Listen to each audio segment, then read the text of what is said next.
Andrew. Andrew. Andrew, where are you? A tired woman's voice echoed throughout the house. Rachel had just returned from the discharge from the hospital a couple of minutes ago, so she was still feeling weak. A few days ago, she had become a mom of 3 babies, 2 boys and a girl.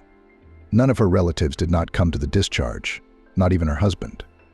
Therefore, the new mom had to call a cab and get home alone.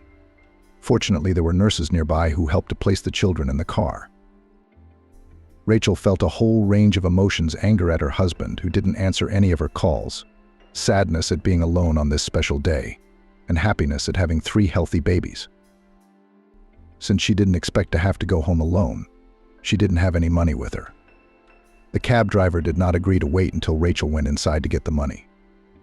When the customer disappeared behind the fence, the driver whistled. In front of him stood a large and well-maintained house, which spoke of the good wealth of its owners. Andrew had inherited the house from his father, who was a well-known lawyer in town. Therefore, the Swan family in their town knew many people. The law office of Swan Sr. brought a good income, and therefore they could be called wealthy people. However, a few years ago, the father died of a serious illness. The son did not continue his work, and therefore soon enough the office closed, and the heir sold it. Andrew owned a design agency. The father wanted his son to follow in his footsteps and graduated from law school. However, he had his own plans for life. They often had conflicts, and even before his death they were in a quarrel. It was in this firm that the future spouses met. By that time, Rachel had just graduated from university. She had to undergo an internship. She had long wanted to move to the capital from her small town, and this was a great opportunity. Her parents long persuaded her to come to her senses, to stay in her hometown, but Rachel resolutely refused, noting that in the megalopolis she was waiting for great opportunities. Being very active and executive, she quickly won the love of the team, and soon the bosses. After a few weeks of practice, Andrew took her on the position of his assistant, and a few months later made a proposal. Their romance developed very quickly and passionately. "Are you kidding me?" Almost crying, Rachel was screaming. The former passion began to slowly dissolve at the very moment when she found out that she was pregnant, and it completely faded away when the ultrasound showed triplets. In the last months of her pregnancy, Rachel had become quite clumsy, lost her former attractiveness. She found her husband in his office. He was leaning over his desk as if nothing had happened, looking at pictures of models. Andrew looked up when he saw her. "She's here," he said, immediately returning to his work. And that pissed Rachel off. She walked nervously to his desk and swept everything off it in one fell swoop. "I've been sitting in the hospital for hours like a fool, waiting for my husband to pick me up from the hospital. And he's looking at pictures of other women. Are you out of your mind?" She was yelling. "You know, that's actually my job." Andrew replied indifferently. "And I'm your family. Did you at least go down to the children to look at them?" Without changing her tone, Rachel continued. "I'll do it later when I'm done." "They're not going anywhere, are they?" replied her spouse. Rachel flew out of his office, slamming the door loudly.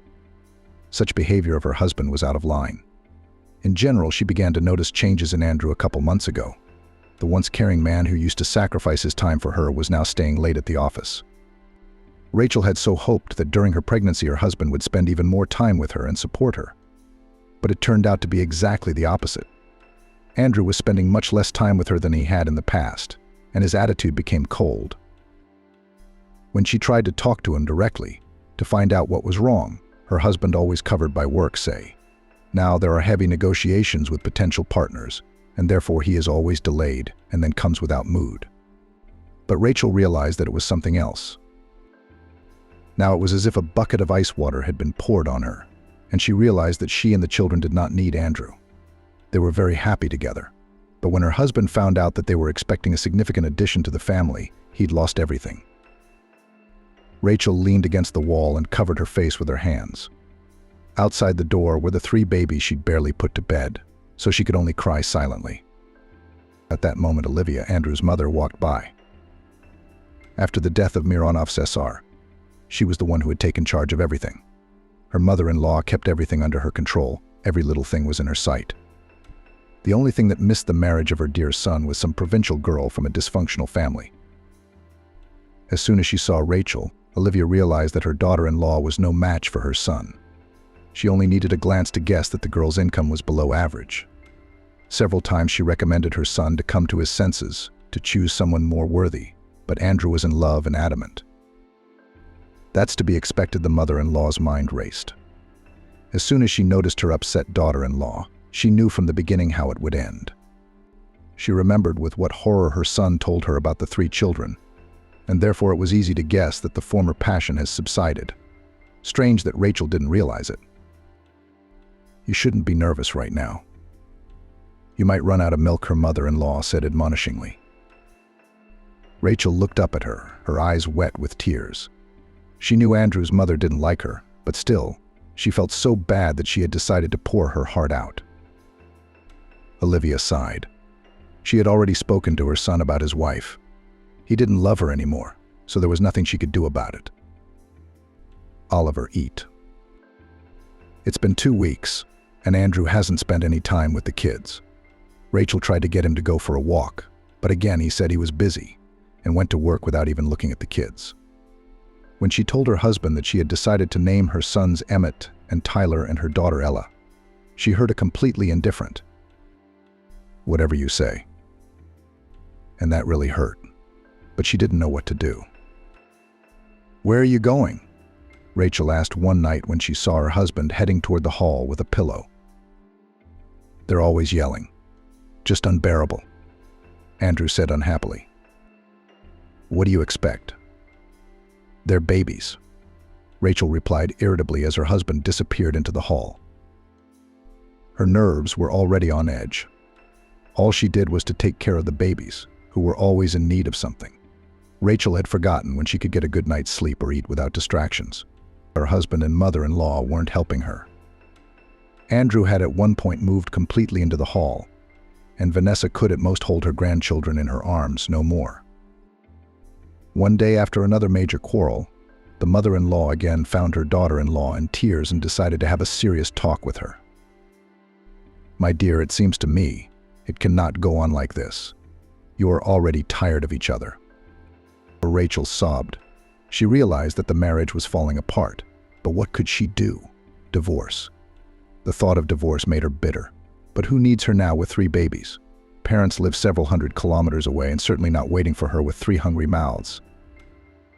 "I have an idea," continued mother-in-law.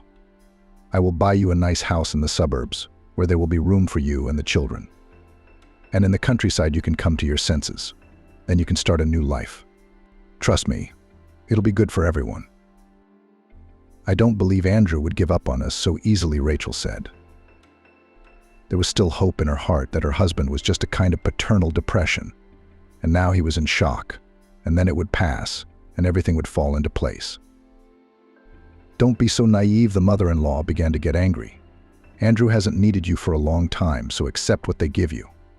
I'm making you a favorable offer. Are you 2 kids? You'll give up alimony and start to establish a life in a new house, away from everyone."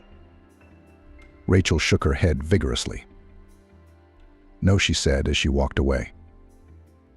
Gradually, she began to realize that she would never live in this house again. Her husband, who literally killed her with his coldness and indifference, combined with her mother-in-law, who every day insinuated that she was no longer welcome here, literally drove her crazy. So soon enough, Rachel had to change her mind and accept her mother-in-law's offer. She got used to the fact that no one helps here, and therefore was no longer afraid of being alone with 3 children in her arms. Vanessa was very pleased. She immediately called her notary, who worked in the office of her late husband, and invited him to draw up a contract in which Rachel officially waived child support for all the children. The young mother signed the document with her heart. It was not yet a divorce, but she already realized it was over. Vanessa even helped her pack her things. She also called a cab. "How nice," the daughter-in-law caustically remarked, noting that this was the most gracious thing her mother-in-law had done since they'd been married. "Have a safe trip," she said as she disappeared behind the fence. Rachel was a little taken aback by the haste. No one was even going to escort her to her destination. Her mother-in-law waved cheerfully, and her husband didn't even deign to say goodbye. Fine by me. But he didn't even want to look at our kids, Rachel pondered in frustration as she looked at the changing scenery outside the window. Let him try to ask to see them. I'll never let her again. She threw in her heart, causing the cab driver to look in her direction. While Rachel was cursing her husband, he was racing toward the charming brunette who had been his mistress for months. He reacted positively to his mother's call that Rachel had left. The thought that no one would bother him with constant questioning made him happy. And no more baby cries and dirty diapers with a foul odor. The drive to the new house took just under an hour. As they drove, Rachel noticed that it was really quiet and peaceful. Also beautiful nature and fresh air. Truth be told, when the driver parked and looked at her expectantly, she was taken aback. Not only that they had arrived in a real wilderness, but around them there were not houses, but some remains of human culture. In front of them was a real shanty town that would collapse like a house of cards if you blew on it. We've come to the wrong place, Rachel said. We need a big 2-story house with a white picket fence. She remembered well that her mother-in-law had shown her pictures of a fancy cottage. No, that's right. Some mistake, she thought. There's no mistake, the driver parried. Brought you strictly to the address, he said, pointing toward the navigator. 1 minute, Rachel muttered, in parallel dialing her mother-in-law's number. Vanessa wasn't picking up the phone, and Rachel was getting seriously worried. And to top it all off, Ella's crying sounded, which was quickly picked up by her brothers. So what's up? The cab driver inquired grudgingly. I actually have more calls to make. Hush, hush, ignoring the chauffeur. Rachel began to speak, trying to calm the little ones. She was having no success, however. The children, as if sensing their mother's excitement, began to cry even louder. Rachel was beginning to lose her patience. She was standing in the middle of nowhere, and the babies were screaming furiously. The driver was getting angry, and it was as if the mother-in-law was deliberately not picking up the phone. Fortunately, the 10th attempt was successful. Finally, Rachel answered, explained the situation, but the answer nearly took away her feelings. Yes, dear, this is your place now, said her mother-in-law mockingly. Settle in, and with those words she hung up the phone. Rachel was in a state of prostration for several minutes. She could not believe that she had been treated so meanly. She was brought out of this state by the already irritated voice of the cab driver. She shook herself, picked up the children, and then the car drove off. The house was in a disgusting state. Rachel wasn't sure it was even safe there. However, there was nothing left to do but go in there. The inside was even worse than the outside. It seemed like a natural disaster had passed through here, after which the house was no longer livable. Well, it's a lot of work to clean this place up, isn't it? Rachel had to admit. She began to think hard about where to get the money for the repairs. There was no way she could do without it. There was no way to buy another place, but it was much more realistic to restore this one. She had already realized that her husband and mother-in-law would not help her, so she had to rely only on herself. And then Rachel remembered about the maternity capital. In general, she planned to spend it on her children's education in a few years. It did not occur to her that she was going to make repairs in a run-down house in the middle of nowhere. But there were no other options. But the maternity capital is not something that lies in her pocket or account. It still had to be received, and for this to collect a bunch of papers. All these feverish thoughts made Rachel dizzy. She sat down on the couch. It doesn't seem to have fallen apart, she remarked in passing. That's good. To improve her living conditions a little, she'd sold all the jewelry she had, just enough to buy the kids proper cribs. But it was something. Rachel herself had to make do with an old sofa, which she cleaned for hours. Sometimes she had not enough time to do both the children's work and to tidy up the house. On one such day she was cleaning the kitchen, and the children started crying loudly. All three of them at the same time. Rachel's hands were so dirty that she couldn't go near the babies until she had washed them. At that moment, an elderly woman walked by and noticed the cries. She decided to come in. There was something so kind and light about her that the babies calmed down immediately. How did you do it? Not believing her eyes, Rachel asked. Usually it took her much longer to calm them down. And here it all happened in a couple of moments. I'm a healer, and I also really love children. They felt it right away, the grandmother explained. The neighbor's name was Mary, And after this incident, she often visited Rachel. Her grandmother treated the whole village with her herbs and even made special tea for Rachel so that she could recover and rest faster. For the little ones, she became a nanny. While Rachel was busy with the house or traveling to the city on business, Granny happily sat with the babies. "Are you sure it's okay?" Rachel always asked. After all, the neighbor was already at a respectable age. "Don't worry, my daughter, I'm strong," she answered each time. Mary was a great help. Rachel had hoped to receive such help from her mother-in-law, but in the end it came from a complete stranger. Soon the babies began to have colic. The neighbor, who knew a lot of herbal remedies, suggested giving them dill water. She said she had given it to all the children in the village, and the colic was quickly relieved.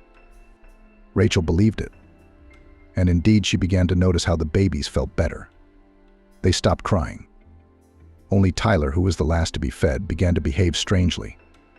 The baby was crying even harder. Toward evening, he began to run a fever. Rachel took her son and called a cab to the hospital. The other children were fine, so she left them with Mary with a calm heart. The time was quite late, so there were hardly any doctors left at the children's hospital. Rachel explained that it was an emergency, the baby was not well. Fortunately, one doctor was still in his place, and she was sent to him. All this time the boy was crying incessantly, which made the young mother's heart bleed. "Come in," the pediatrician smiled good-naturedly. It was a young man about Rachel's age. His name was Eddie. He confidently took the baby from her and began the examination. "From what you have told me, I can safely say that your son is very allergic to the dill water. Don't give it to him anymore," the doctor said. "Oh, I didn't even know this could happen," Rachel said in confusion. "Don't worry, everything will be fine. But the child will have to stay with us for a few days so that I can observe him." The words made her feel sick, and she slumped down in her chair. The doctor was immediately beside her, holding out a glass of water. "Drink it," Eddie said. "Don't worry. I told you. It'll be fine," he repeated. "Why leave him in the hospital?" Rachel said in a shaky voice. "It's purely as a precaution." The pediatrician convinced Rachel that her son needed to stay in the hospital for a couple of days. So she went home to pack and also to ask a neighbor to take care of the babies, because she couldn't leave her son alone in the hospital. Mary agreed willingly. She was ashamed that she had made the baby sick. She began to apologize. The elderly neighbor even had tears of despair in her eyes. But Rachel hastened to assure her that she was not angry with her and did not consider her guilty. Who knew he was allergic? She sighed and kissed the other babies and went back to the hospital. She and Tyler were lucky they were alone in the room. No one was in their way. Rachel noted that even the hospital was cozier than her current home. Every day they went with the baby for treatments. The boy could see that the treatment was helping. And to keep Rachel from getting bored, Eddie would sometimes visit her and entertain her with conversation. Very quickly, a friendship developed between them. The young pediatrician admired the fact that she was single-handedly raising 3 children. "Only I didn't want this," Rachel thought bitterly. But she smiled back. Once she wanted to go to his office, but accidentally witnessed an unpleasant conversation. "Why are you making this circus?" Eddie, who was always so calm, spoke in a high-pitched tone. "Enough. Let's just divorce and forget each other's existence forever." And his phone landed on the table with a loud thud. Rachel knew that Eddie was going through a difficult divorce process. He was very emotional about it, although outwardly he tried not to show it. Rachel sympathized with him. She had been in a similar situation, so she knew how hard it was. "I'm sorry," Riley apologized hastily. "I'll come back another time." No, it's okay. Come on in," Eddie said. He could tell that the doctor was tense, his hair disheveled, his eyebrows furrowed, his eyes darting around. "Is something wrong?" Rachel asked cautiously. "Yes. The ex-wife decided to have some fun. She sent me a picture of her new man," he replied irritably. "And she didn't bother to write that he was better than me on all counts. Why would you make fun of me?" Rachel was silent. She didn't understand why her husband had been hurting her for so long, so she didn't have an answer to that question. Eddie grabbed his phone and showed his bereaved friend the unfortunate photo. When she saw it, her eyes went to her forehead. In the image, next to the spectacular brunette, was her husband Andrew. He had his arm around her waist and was kissing her on the cheek. Rachel felt her face light up. "It's Andrew," she said in complete shock. "My husband, or rather, ex-husband," she corrected herself. The doctor stared at her, unblinking. Then he laughed heartily. "Forgive me." When he came to his senses, he said, "It all sounds like a very bad joke." "Yeah," Rachel said quietly. "It's a lot of things that happen in life." Soon Tyler was on the mend, and there was no reason for them to stay at the children's clinic any longer. Rachel was very happy about that, for she had missed the other children so much, and she had a house to run. Thoughts of home never left her mind for an hour. She was constantly thinking about how best to organize her life so that the children would be comfortable. Her own comforts had ceased to bother her long ago, and she worried only about how the children would feel. Rachel soberly assessed her capabilities, so she realized that the best option it is to repair the house and live in it for at least a few years, while the children are still small, and then life will judge everything. Therefore, she promised herself that she would soon cash in her maternity capital, which she would use for repairs. When she returned from the hospital, Martha welcomed her with open arms. She fed the children, put them to bed, and also prepared lunch for Rachel. She was so pleased with this care that her mood even improved. After that, however, Andrew called and everything went downhill again. She had hoped that he had thought about it and finally decided to take an interest in the children, but her husband called only to tell her that they were expected in court tomorrow for divorce. Rachel spoke to him coldly, but inside everything clenched with resentment. After the phone call, she cried into her pillow for hours. It was unbearable to think that she had to live with 3 babies in the cold and deny herself many of life's pleasures to feed them. And some woman right now would come in her place and be happy with her husband. "That's enough, honey. There's no need to cry all night long," Martha said affectionately. "Come on, pull yourself together. There's no time. You have too much responsibility." Rachel wiped her tears and promised herself to be strong. The neighbor was right about everything. Now was not the time to make a fuss. The next day they were divorced. Rachel was gloomy and Andrew was glowing with joy. She overheard him talking to his mistress, from which she realized that Karina had also divorced Eddie. Rachel was shocked by what she heard. She rushed to the social fund to look into the situation. "What do you mean the certificate is already ready?" "I didn't give it to anyone," Rachel exclaimed. The fund official looked at her carefully. "According to our records, you personally applied for and received the certificate 2 weeks ago. Here is your signature on the issuance log." "I found some lawyer," Eddie explained, "almost the best in the whole town.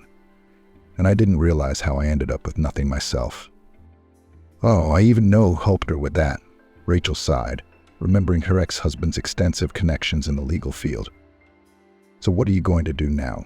she inquired. "Settle into a mobile home, I guess," replied the pediatrician with a smile. However, there was no hiding the sadness from his interlocutor. Then Rachel suggested he move in with her. They had another room in their house that no one used. "I hope you're not too picky," she smiled embarrassedly. Rachel explained the state of her dwelling, but Eddie was not embarrassed by this.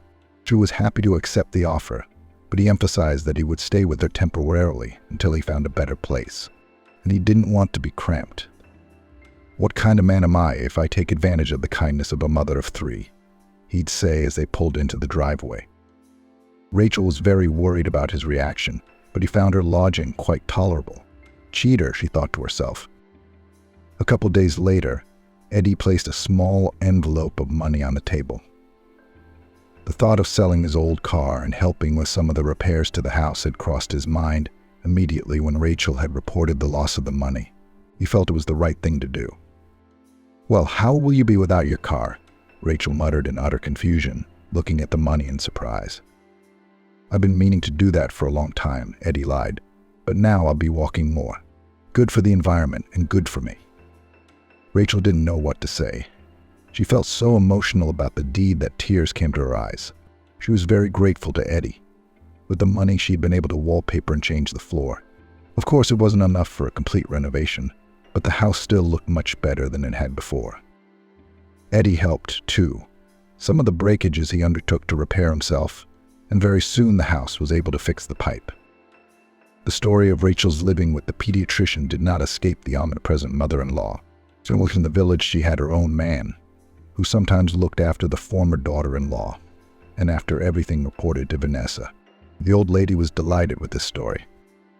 But now she would not do anything about the elements, she thought. The problem of Rachel, which had plagued her for years, was now gone forever, which made Riley jubilant. After the sale of the car, Eddie, of course, had to take public transportation from the village only twice a day, in the morning and in evening. So the young doctor had to get up at the crack of dawn to catch it. Rachel also got up early to prepare breakfast and pack his lunch. The bus that took him to town should have been decommissioned long ago, but for lack of other transportation, there was no way to do it. So Eddie had to ride on, as he liked to say himself, a tin can that collected all the traffic and bumps. So it turned out that he always got out on time, but he was always late. This fact seriously irritated his boss, who already disliked Eddie. The head of the department had long had a grudge against the young specialist, and the reason was the usual envy. After all, Eddie was adored by his patients. Often they chose this clinic just to see him. Pediatrician was a very principled, honest man who gave himself completely to work and did everything to make his little patients recover as soon as possible. That is why he was categorically against prescribing them vitamins, with the suppliers of which the superintendent had a favorable contract. I have already told you several times, I see no point in taking these medications. The pediatrician stood his ground, all the same necessary substances children can get by eating fresh fruits, berries. So why should they be prescribed expensive vitamins that have been in use for only a couple of years and have not yet shown themselves properly in the case? After such conversations, the superintendent began to get angry. All his subordinates obeyed his orders without question. Only this stubborn one, who was the one most of the patients wanted to see, did it his way, which made the superintendent lose a lot of money. "Eddie, you'll regret it someday," said the superintendent, panting with indignation. And then came the moment when the head of the department decided to make his plan a reality.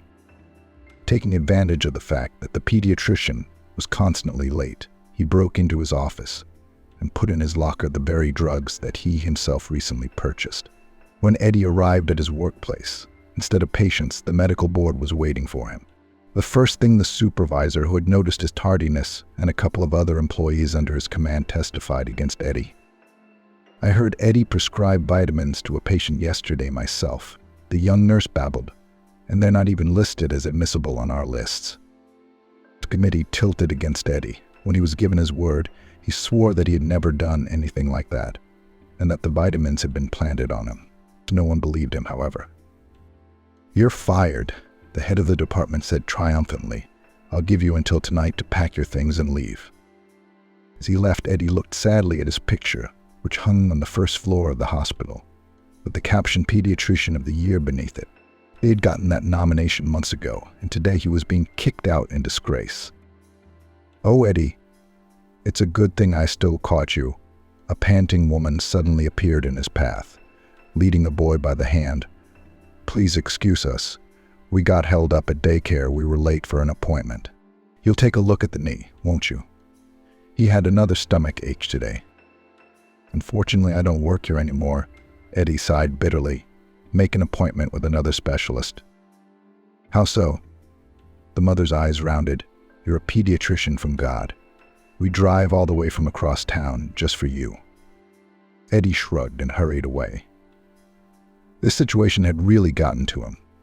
For a few more days, he jumped out of bed in the morning to catch the bus to work. But then the harsh reality hit him, and he sat in bed in prostration, staring into the void. Rachel looked at him sympathetically, recognizing the symptoms of depression. She had felt the same way after leaving her husband. Taking care of her children had helped her come back to life. But what could help Eddie, she didn't know. This was soon noticed by Mary, who continued to visit and help with the children.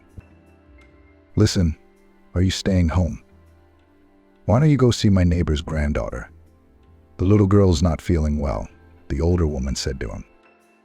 Eddie immediately packed his suitcase and hurried to the sick girl. It turned out that she had an inflammation of the ear. The doctor gave her the right medicine, and the child was finally able to sleep normally. Afterward, he still left a few more recommendations. "What about your local doctor?" Eddie asked his neighbor as they headed back to the house. "Oh, honey, no one around here has been hopeful for a long time. He's practically on a bender every day." The older woman waved her hand. And at that moment, an interesting thought occurred to her. She even stopped for a second. "And why don't you yourself start taking children home in the village? Would you help? And you'll make some money yourself," Mary asked. Eddie thought it was a good idea and started seeing patients the next day. At first glance, the village seemed small, but nevertheless, he began to see a decent queue of patients. Not only children, but also adults themselves. They complained about their ailments because there had not been a normal doctor here for a long time. Many of them had a lot of ailments. The young doctor did not want to take money from the villagers on principle. First of all, he thought about how to put the local children on their feet. The word about him spread to neighboring villages. People began to bring children from far away. This marvelous doctor became a household name. Seeing this, Mary spoke at the next council meeting. She said that Eddie had done more for their village than all the district heads put together. Then the village council leaders talked and unanimously decided to open a general fundraiser for the pediatrician to build a health center where he could work full-time. Soon, construction began in earnest. This news made Eddie very happy. Things were finally moving forward. The glint in his eye was back. He couldn't wait to see the little patients in his own office. Rachel was happy too. She was tired of watching Eddie fade away. Their life was moving on and even slowly getting better. Rachel was raising 3 little ones who were showing more and more of their character every day. The boys were still calm, but the girl was capricious for 3. At first, it was difficult with them, but soon the young mother got used to it, and there was always a kind neighbor who could give advice and replace if she was really tired. So one day, while doing the children's household chores, Rachel found that the refrigerator was completely empty. So the store closest to the house had recently closed, so she had to go into town to get a good deal on groceries. She left the children with Addie, her neighbor, and went shopping herself. Rachel deliberately chose a weekday so that there would be fewer people. As it happened, the only other people in the store, besides the employees, were Rachel and another elderly woman. Rachel sneaked a glance at her bag, noticing that her mother-in-law also carried the same brand of bag, which meant that she was very wealthy. As Rachel reached for the milk, out of the corner of her eye, she saw the stranger grab the rack and begin to slump to the floor. She snagged several juice packs and collapsed next to them. Rachel immediately ran over. "What's wrong?" She gently lifted the woman up and began to feel for a pulse, which was very weak. In a panic, Rachel shouted to the store staff to call an ambulance immediately. The woman began to rapidly turn pale. Rachel was frightened that time was running out, so she rolled up her shirt sleeves and began to perform indirect cardiac massage. Back when she was young, her father had taught her how to do it. And the ambulance arrived quickly enough, and Rachel was replaced by a doctor. It turned out that the stranger had a heart attack, and if there was no Rachel then, most likely she would have died. Already in the hospital, the woman came to her senses. She was fine and refused to be hospitalized. The only thing she asked was that Rachel walk her home. "Thank you so much. You saved my life," the elderly lady smiled as they pulled up to her house. It turned out that the woman's name was Wallace. She had been widowed a few years ago, so she now lived alone, not counting the servants. Her husband, who had his own business, had left her a large fortune. Therefore, Wallace had no need of money. "Tell me about yourself," she asked. And then the young mother told her in colors about the last months of her life, from how happy she had been with her husband to the story of how she had been dastardly deceived. The widow listened without interrupting. Occasionally her eyebrows rose upward. "That's how it is," she shook her head. "Some people are given children by God without appreciating it, and some aren't meant to be parents. They suffer for the rest of their lives. If only my Robert had known we were going to have 3 children, how happy he would have been." The elderly woman said that when she and her husband were young, they dreamed of becoming parents. By then, her spouse had already built his company, and they had everything they needed to raise a child. Wallace could not get pregnant for a long time. Only 3 years later, after persistent attempts, she found out that she was pregnant. But unfortunately, in the 5th month was in a car accident and lost the baby. "The doctors barely pulled me out of the world," she bitterly recalled. And after that incident, she could not get pregnant again, although she underwent treatment, and her husband flatly refused to take a child from the orphanage. Rachel did not know what to say to this heartfelt story. Words of sympathy seemed silly, inappropriate, so she squeezed Wallace's hand and promised to visit her next time. Now she had to get back, for the children were waiting at home. The old woman asked to see pictures of the babies. "Oh, how beautiful they are," Wallace exclaimed. From then on, Rachel began to appear in her house from time to time. The widow quickly became attached to the young woman who had saved her life. She believed in the signs of fate at an advanced age, and therefore decided that Rachel had come her way for a reason. Wallace realized that something had to be done about her condition. At first, she wanted to give it to an orphanage, but she realized that the money would do much more good for Rachel. She was well aware of the state of her home and her friend's ambition to open a good clinic in the countryside. These were very noble goals for which no money was spared. And when Rachel once again came to visit her, Wallace shared her thoughts. "Oh, come on," Rachel's cheeks blushed. "I can't accept this. It just doesn't feel right." She was very embarrassed. From the outside, it looked like she was going to an old woman on purpose to get an inheritance. But it was far from that. Wallace, just like Rachel, she reminded her of her mom, who was now very far away. The old lady only laughed softly. "And I've already made up my mind. Ah, my dear, do a favor for a woman who is on death's doorstep." Rachel had nothing to object, and after a few minutes of mental agony, she was forced to agree, though she thought it should not be so. While Rachel was persistently refusing other people's money, her former relatives were thinking hard about where they could get it now. The fact is that in his activities, Andrew has long evaded paying taxes, but they still caught up with him, and even on a frightened scale. When my mother-in-law saw the amount, she felt sick and almost fainted. "If I don't pay the bills soon, I'll be prosecuted," Andrew had to admit. So with grief, he opened a bottle of cognac, which had been on the shelf for several years, waiting for its time. "God, why did we have to do this?" covered her face with her mother's hands. And you turn to the partners. They cannot borrow. "Yes, I have already called everyone who can and cannot. No one wants, no one," Andrew shouted. Vanessa looked at her son in horror. He couldn't go to prison, he wouldn't survive. She began to think about what she could sell to make more money. Then her eyes fell on a picture of Andrew and Rachel in their wedding clothes. I'm surprised she forgot to put it away. "And I know where to get the money," said her mother-in-law, reaching for the picture frame. Her ex-wife must have gotten some decent maternity money. Andrew's eyes glittered. Not wanting to waste a moment, he immediately summoned a car and headed towards the village. His mother's informant was already waiting for him there. It was a middle-aged villager who was aware of absolutely everything that was going on. She often went to Mary's house to find out how Rachel was doing. She also told Andrew the unpleasant news that the money from the maternity fund had been stolen. So what on earth? He began to beat his hands on the hood in a frenzy. His only hope had faded right before his eyes. "But wait," grinned the villager, "she may have lost her maternity capital, but she got what an inheritance."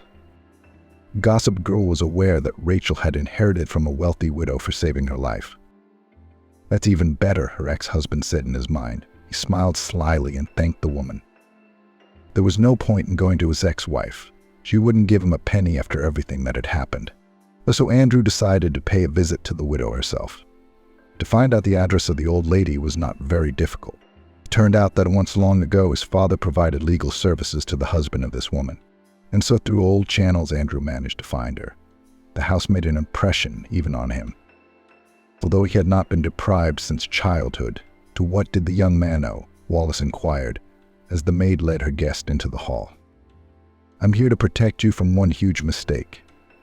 Andrew began in a high-pitched voice and told her in color that Rachel was the same con artist who had ruined several gullible elderly women over the past year. Realizing that many elderly people feel sympathy for small children, this con artist has purposely kidnapped babies to further press on pity.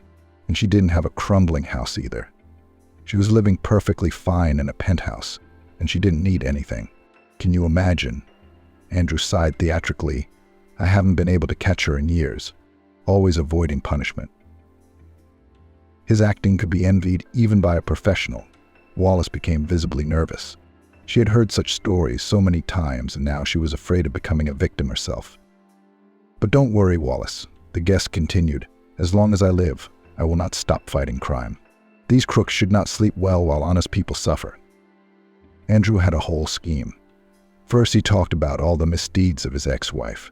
Then he began to assure that his goal was to protect the elderly from being cheated, and then he carefully moved on to the money. The elderly lady wasn't much of a talker, only nodding occasionally at individual remarks. She visibly calmed down after his words. You know, in general, I dream of opening a network of shelters where homeless people could find shelter. It's not their fault they don't have a home, right? He looked trustingly into the widow's eyes, and she nodded. All the more often people are left on the street because of such crooks. And how many stray animals are running on the street now? Hey, if I had the will and enough money. Andrew emphasized the last word. No four-legged creature would be running around on the street without food.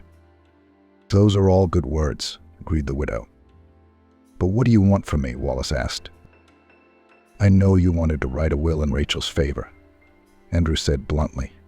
But now, knowing what a con artist she is, I want you to change it. So believe me, then your money will go to a good cause. Wallace bit her lip. She didn't care so much about the money itself as she did about it going to a worthy person. It was her responsibility to her late husband. All right, Andrew, I'll sign the will over to you, she said. He was so happy that he could hardly keep from clapping his hands. You're making the right choice, Andrew smiled demurely. So soon as he crossed the threshold of the house, he immediately called his mother and told her the good news. Now they were saved, and the old woman, on the contrary, began to worry even more. The weight of the last few years was weighing on her more heavily.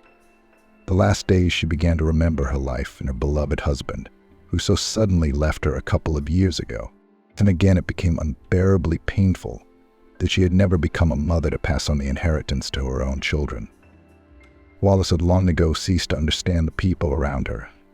It was a total mess, a lie, and she was confused completely. And thus, disappointed in the world and above all in herself, she went to bed, and in the morning she did not wake up.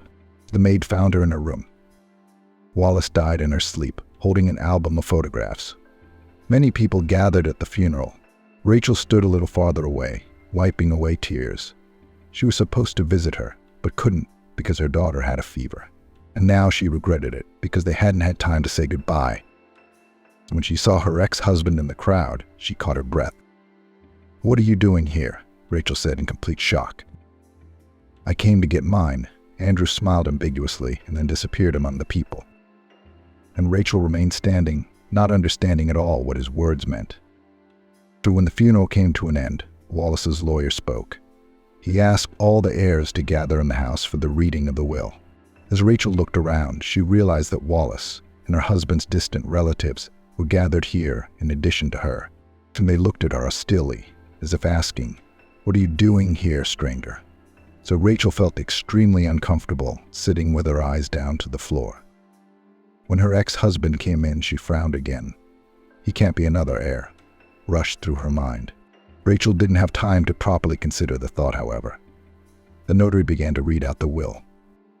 I, Wallace, bequeath to Emmett Swan, Tyler Swan, and Ella Swan all of my real and personal property, which at the day of my death I shall own in equal parts. There was a piercing silence.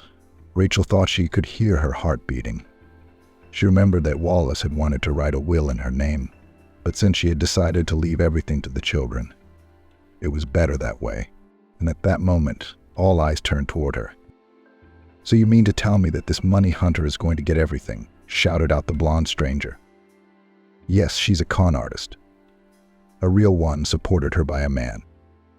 After that, something unimaginable began. The crowd began to buzz. Everyone was trying to say something unpleasant to Rachel, so she hurried to get out of there as soon as possible. Andrew remained standing as if struck by thunder. He was sure that in a few moments he would be triumphant. However, the old lady had walked him through like a first grader. He felt a huge sum of money flying out of his hands, and who'd get it? His ex-wife and 3 babies. Andrew clenched his hands into fists with anger. Wallace had been floundering for a very long time before she died, not knowing who to trust, so she had bet on the babies, who were still pure and had no bad thoughts. The children are not guilty of anything. They deserve a better life, she thought. Then she called her notary to draw up a will in their names. And after that day, Rachel was able to calm down. She no longer worried about the fate of her children. She knew they were now well provided for and would never be in need again, and she didn't ask for anything else. So the children were the center of her life. As a beneficiary of the will, Rachel received some of the money from the inheritance, and she was finally able to make some decent repairs, and now no one would call her house a shack. In place of the old wreck was now one of the most beautiful and well-maintained houses in the village. Another part of the money was used to build a new clinic. The hospital had become his and Eddie's joint venture. Their eyes both lit up as they realized what an important job they were doing. Predictably, Eddie didn't move. Feelings had developed between him and Rachel, growing stronger every day. Over the past month, each of them had been through many trials, and the two of them were able to find support and footing in each other. So as soon as the construction was completed, Eddie proposed. A noisy wedding, the whole village celebrated. That's how they became known throughout the notepad. Mary jokingly said that she would mark the day Rachel came here with a red circle on her calendar to commemorate it. The bride laughed, noting to herself that indeed that day was the beginning of her new life, much happier than her old one, and her ex-husband was forever in the past. Rachel no longer waited for his calls. With a sinking heart, she let him go, no longer following his fate. Her mother-in-law called her a couple of times, complaining that they had to sell the house to pay off their debts, and now they had to live in a small apartment. But Rachel didn't care about that, because she and Eddie were about to have a new addition. Robert had been surrounded by female attention since kindergarten. The girls tried to be paired with him at matinees, brought him candy and cookies from home, insisted that at quiet time their crib was next to each other. They demanded at home that they bought the most beautiful hairpins for their hair or weave into the braid a brighter colored ribbon. This frenzy never ceased. At school, this state of affairs only worsened. Not by years, a tall boy with dark hair and blue eyes broke the hearts of not only classmates, but also teachers from the fairer sex. They did not raise their hands to reprimand him or lower his grade when his answers were not up to the highest grade. Although his appearance did not resemble the appearance of an angel, he did not look like a demon at all. He was like a stately, humble Greek god with a piercing gaze and an enchanting smile. He didn't speak, but he spoke the words that obediently formed into correct sentences without stuttering. He studied easily, took prizes at Olympiads in all subjects, gallantly asked girls to dance at festive parties, moved amazingly during incendiary discos, turning any music into his obedient servant. Robert and Elizabeth were inseparable almost from the very beginning of their acquaintance. It was useless to drive a wedge between them. The girl moved to this city with the family of her military father. She was laconic in everything: clothes, hairstyle, school bag, pens, and notebooks. When the class wanted to make fun of it, Robert was right there. Somehow it happened that he took under his protection a little girl who stood last in the long row in gym class. The girl with gray eyes, 2 pigtails, tied with black rubber bands, for some reason caused in him a pinch of pity. A lump in his throat stuck. But this little girl was not a bad girl. She pulled the girl's back, asking what kind of dense material she was made of. We lived in the north for a long time. In the schools there, they were heated in winter, but we still had to insulate additionally. Do you want to talk about it? The curious people backed off at once. What's the point of getting involved with someone like that? It's not worth it. She's too quick with her tongue. Robert grinned to himself and invited Elizabeth to sit at the same desk with him. It's free. I usually sit alone. You'll be comfortable. You can see the blackboard. It's the penultimate desk in this row by the window. In his soul, he had not yet settled in Elizabeth's address romantic notes, but he always wanted to take care of her like some young, helpless puppy. At home, he had a beagle given to him just at that time for his birthday. He had dreamed of a sheepdog, but their apartment would not support such a large dog. Here in their family, an appeared mischievous, cute beagle, a faithful friend, selflessly loving later their masters and completely unpretentious in care, the sweetest companion with soft ears and a long tail. Robert was unusually patient with his parents, cuddling and nurturing him all the time.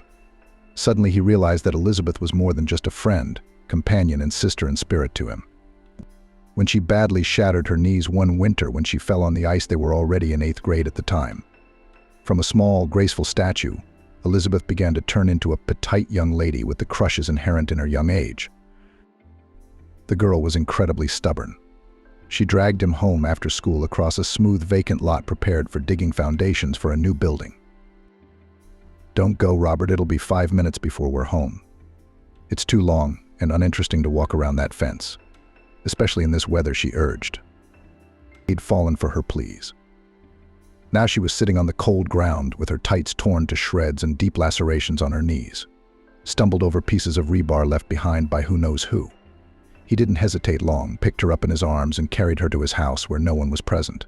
In the apartment he treated the wounds, which after he had washed away all the blood with peroxide, did not seem so horrible anymore. They were 14 years old. Hormones were certainly starting to rage in their bodies by now, but they weren't what made him kiss her lap near the wounds. Tenderness nudged him gently. She wasn't frightened. She leaned over, hugged his head, and nuzzled the top of his head. "Robert, are you scared? It's okay. You've got tea in the house or something to go with it, haven't you?" "I'm starving. I'll never make it home," she laughed. From that day on, they kissed each other on the cheek when they met. They walked mostly hugging now, but without any hint of closer proximity. Peer girls were ready to wipe Robert in powder for the fact that Robert did not notice anyone around, but they did not dare to do any harm. Only sometimes they let out barbs. But the young couple could do nothing. Even stain their friendship could not, so pure and light it was. In the graduating class, everything suddenly changed. Both grew up and could no longer ignore the natural laws of nature. Robert realized that this was his first love. She was not a whim or a temporary eclipse brought on by young age. This girl had firmly established herself in his heart. It happens that even handsome men belong to the clan of those who meet their only woman once and are faithful to love her afterward for a lifetime. Let someone try to argue that this is a fairy tale. After school, both entered the university, he at the Faculty of Physics and she at the Faculty of Economics. In the educational institution on Robert again began the hunt. Having gone through the crucible of naive passions at school, Elizabeth and Robert did not even cast a glance at his admirers, and they, like snakes, hissed back. "Where's he ever been? He's at least in Hollywood, starring in a movie instead of Richard Gere. They can't be together. It's absurd." In one of the lectures in my freshman year, I was amused by a scene. The subject was common history. Different departments listened to it together, without division into physicists, chemists, geographers, and economists. Among the female students, as usual, was its star, its first beauty, its prima donna. She had bet with her fellow students that she would steal Robert away from Elizabeth in no time. She was counting on her striking looks. Men on the streets would crane their necks when they saw her in the crowd. She didn't mince words with the guy. She just sat down on his lap without even giving him a second thought. In front of the student crowd, not at all embarrassed. Robert didn't bother to embarrass the arrogant person. With an expression as if he had touched a nasty toad, he took her by the shoulder with 2 fingers and pulled her off his lap. "Don't ever do that again. My heart is occupied. It's about time you all realize that." Belle was taken aback. "Are you talking about that roof that's always dangling beneath your feet? Don't make us all laugh. What could you possibly have in common with her?" Robert's blue eyes filled with an angry glint. "Thank you, my girlfriend can't hear you right now. But the rest of us should know that behind your beautiful shell hides an evil heart that knows no true feelings. You're nothing. I don't envy anyone who would give their soul to you. You'd trample it for nothing." After these words, the curious crowd parted and Elizabeth came up. Robert calmly put his arm around her shoulders and said, "Come, let us sit in the other row. There's a foul smell of meanness here. I hate that insidious odor." Elizabeth did not understand anything, but she did not argue with him, as was her custom. Her man was young, that was a fact, but always very sensible. If he said so, there was some truth in it, however strange. He had also announced to her parents 6 months ago, in the same cavalier manner. Elizabeth and I love each other, and that's forever. We'll quarrel a little at university, and then we'll get married. Our decision is not subject to appeal, so all arguments are canceled in advance. Both families lived modestly. Parents couldn't afford a separate place for their children. Therefore, at a general family meeting before the modest wedding, it was decided that Robert and Elizabeth would marry after the 3rd year of study, when the university begins training in a narrow professional profile. So they did. Further in their life, everything was very similar to the life of other families. They did not grab stars from the sky in material terms. At the end of their 5th year, Joan's firstborn was born. 3 years later, Catherine. Just like to write a classic saga, married, have produced 2 children, dreaming of a 3rd child. The search for women around Robert persistently continued. Even the boss of his mother's colleague laid her eyes on him in his office hung his portrait. He invited the door on the key immediately locked in his fashion attire. Shows of new collections of local tailoring sometimes happened. The place specialized in men's clothing. The walking mannequin was a left-handed kid. The catch was that the audience immediately recognized his unconventional orientation. The audience started laughing. And then Robert caught the eye of the businesswoman. We don't want such a nature to go to waste. And we don't want such a nature to go to waste. Young man only dress up, and the butterflies will no longer choose suits for clients, and this miracle to admire. Catch a Guy decided to catch a high fee, which intended to also include services of a personal nature for herself and defile on the runway for business. When I told Robert the salary, he couldn't believe his ears. What kind of accomplishments? You offer me a salary 5 times more than my mother, a seamstress with vast experience. The woman once again assessed him from head to toe. You seem like a big boy, bigger than some. I don't need to explain it to you. If you are obedient, I will buy you an apartment, a car, fancy rags, accessories. I will take you to restaurants and hotels. I will teach you to have an elite vacation at the seaside. You'll travel with me a couple times a year. Isn't that a tempting prospect? I think you misunderstood me. Robert removed her hand. I'm not the one to make that kind of offer. Find yourself another easygoing boy, and don't let my refusal to get back at my mother make you regret it. The incident was over. The lady didn't bother him anymore. After her, there was a smashing master of men's haircuts. She kept trying to press up against him during the process of fighting with his unruly hair. He was so accustomed for his short life to such outbursts from the female sex that he never paid any attention to them. Nor were the pretenders to his heart offended. He was too good-looking. It's a sin to be angry with such a man. Robert, even in the university, disappointed in applied physics. It wasn't the way he'd envisioned it at school. All the 4th and 5th year in the evenings he went, as if on the 2nd shift, to the liquor factory to work part-time. They'd just loaded the finished product for shipment to the regions, and they lived in a rented apartment. There was a new monetary unit, 1 gun, or 1/2 liter for stronger drinks. Jokes are jokes, but Jennifer and Robert themselves were indifferent to alcohol. But they used it actively as gifts to a plumber for replacing a faucet, to an electrician for repairing the wiring. Robert was constantly missing at work. During the day he worked as a design engineer at a machine building plant, and in the evenings a loader. Jennifer sat with the children, smoothly transitioning from one maternity leave to another. She had not yet applied her talents in economics. They lived amicably. Robert got along with his wife's parents, Jennifer with his parents. The usual family unit. That seemed to be the end of their story. But would fate let them go without a trial? They were waiting for a loving couple. And what a couple. The attack of severe pain in his back caught Robert in the evening. It was a cold winter at home. He was still working at the liquor factory. Times were tough. Although Jennifer had put her eldest son in kindergarten, the younger Catherine constantly demanded attention and was often unreasonably cranky. It was impossible to go outside with her in cold weather. Pulling pain with periodic sharp jabs in the area of the spine forced the man to go to the doctors. There he first heard a new word that became a diagnosis: hernia.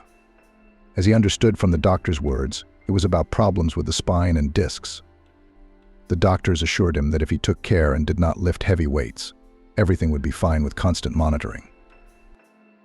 he would live happily ever after. So Robert had to say goodbye to loading and unloading for now, a source of money. The financial situation of the family is somewhat shaken, and Catherine has not outgrown childhood colds, constantly either sniffling or coughing. District pediatrician strongly advised to take the girl in the summer to the sea, preferably for a couple of months. Otherwise, she would also be sick at school. Elizabeth, of course, found it impossible to go to the sea with only one daughter. It was out of the question financially to have a vacation with the four of them. The solution was to choose the lesser of two evils. Go to the sea with the three of us and the children. Robert somehow in 2 months will get out to them at least for a weekend. That's how the three of them went to the more or less democratic Anapa. Robert stayed home to do chores. Since some time a new tenant had settled in their house, a woman in her 40s, the owner of several clothing stores in the city.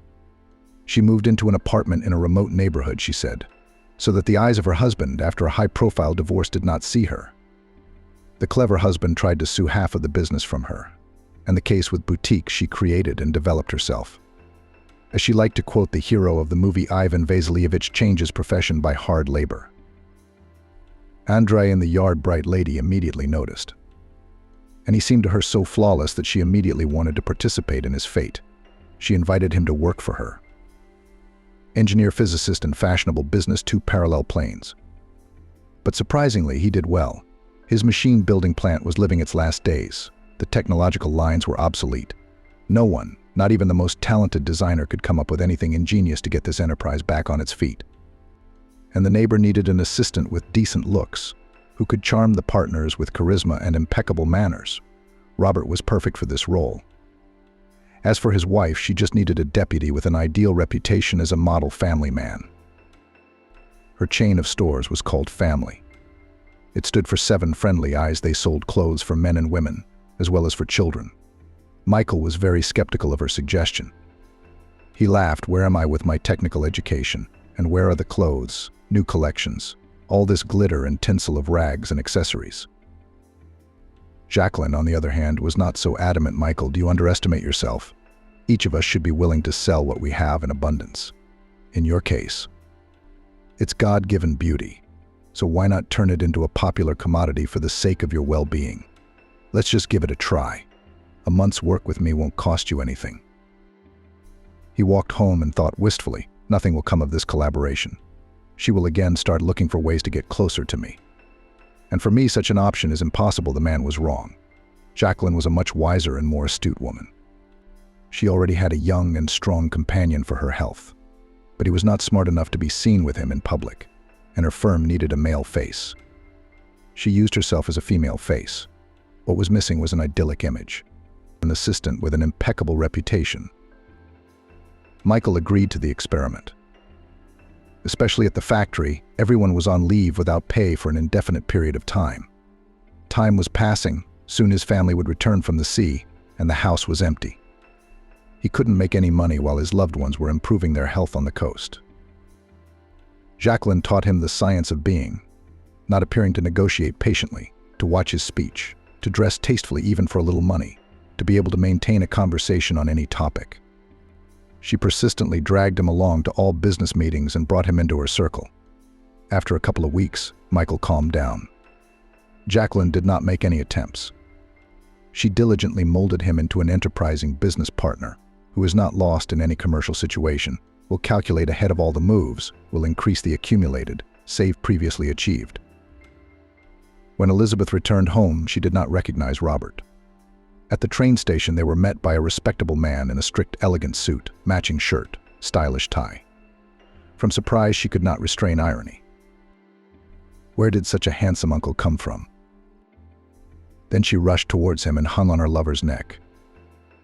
"No, you told me, of course, that you changed your job. But I could not imagine that the change in you would be so radical." At home, in a clean apartment, Elizabeth and the children were waiting for a set table, new toys, items of clothing, bought by the head of the family as a gift. It would be a happy life. But insidious envy is always around. In a barrel of honey finds a spoonful of tar. The range of Robert's duties included not only labor everyday life, but also accompanying the owner of the stores, Jacqueline, to corporate events held in her company and at the enterprises of colleagues in the trade. For some time now, Jacqueline had been obsessed with the idea of expanding the chain with 2 new department stores. She suddenly wanted families to be able to shop in her facility entirely without leaving the buildings and retail space. She was already negotiating for furniture. But even that didn't seem enough for her. In her dreams, she saw people coming into her realm for the day. In addition to non-food items, peeking into retail outlets with a large assortment of high-end products from farmers and private owners. Then it's off to a cafe, a pastry shop to celebrate successful purchases with drinks and sweets. She even found such a chef that she believed in success in advance. His handmade cakes and pastries were amazing. Even adherents of eternal diets could not resist and sat down at the table with everyone. The business promised to be very profitable and promising. Only one obstacle hindered these endeavors. An official from the city administration did not want to put her signature on the authorization documents for operation. She was an impenetrable old-school ant, with no visible weaknesses. Jacqueline went all out, pulling in all her connections. But the case was stalled. Robert's boss was quite desperate, but then she learned a thing that made her hair stand on end. It turns out that the Iron Lady secretly liked to play, went to neighboring cities to indulge her passion for gambling away from the prying eyes of fellow countrymen. Moreover, she was very fortunate in this vice of hers. The owners of gambling houses were afraid of her appearance. Luck did not leave her for long, constantly increasing her secret capital, but no one tried to prevent her. After all, Madame was from the highest echelon of power at the local level and could close gambling establishments with a single movement of the hand. Having learned such sensational news, Jacqueline immediately decided to give Robert a delicate assignment. She will hire a private detective to find out what kind of places this lady likes to visit. Robert will casually get acquainted with her and try to get dirt in the form of photos and videos of her game. Yes, it wasn't the most ethical way to get the lady to back off. Jacqueline didn't like it herself. But what else was there to do? In the fight against the enemy, all means are good, even such a sneak attack. The preparations for the operation went smoothly. For a good fee, the secretary of the administrative lady leaked the information that she had taken a few days of vacation at work at her own expense. All indications were that she was going on a trip to one of the cities where she could indulge in gambling. After tracing where the train tickets had been bought, Robert was sent on a business trip. He only joked. "You've made a commercial spy out of me? You've got addresses, passwords. Where to go and who to introduce myself as. The only thing left to do is to glue on a mustache and a beard for conspiracy. And then we can go on the job." One thing he didn't tell anyone. Robert took home all his savings, saved for a rainy day, to try his luck next to his lucky aunt. Moreover, he borrowed a large sum from the head of security at Jacqueline's office. It never occurred to anyone that he was playing with his luck, and he'd had a large drink of whiskey at the bar beforehand. Robert sat at the table next to the lady from the administration and was terribly angry.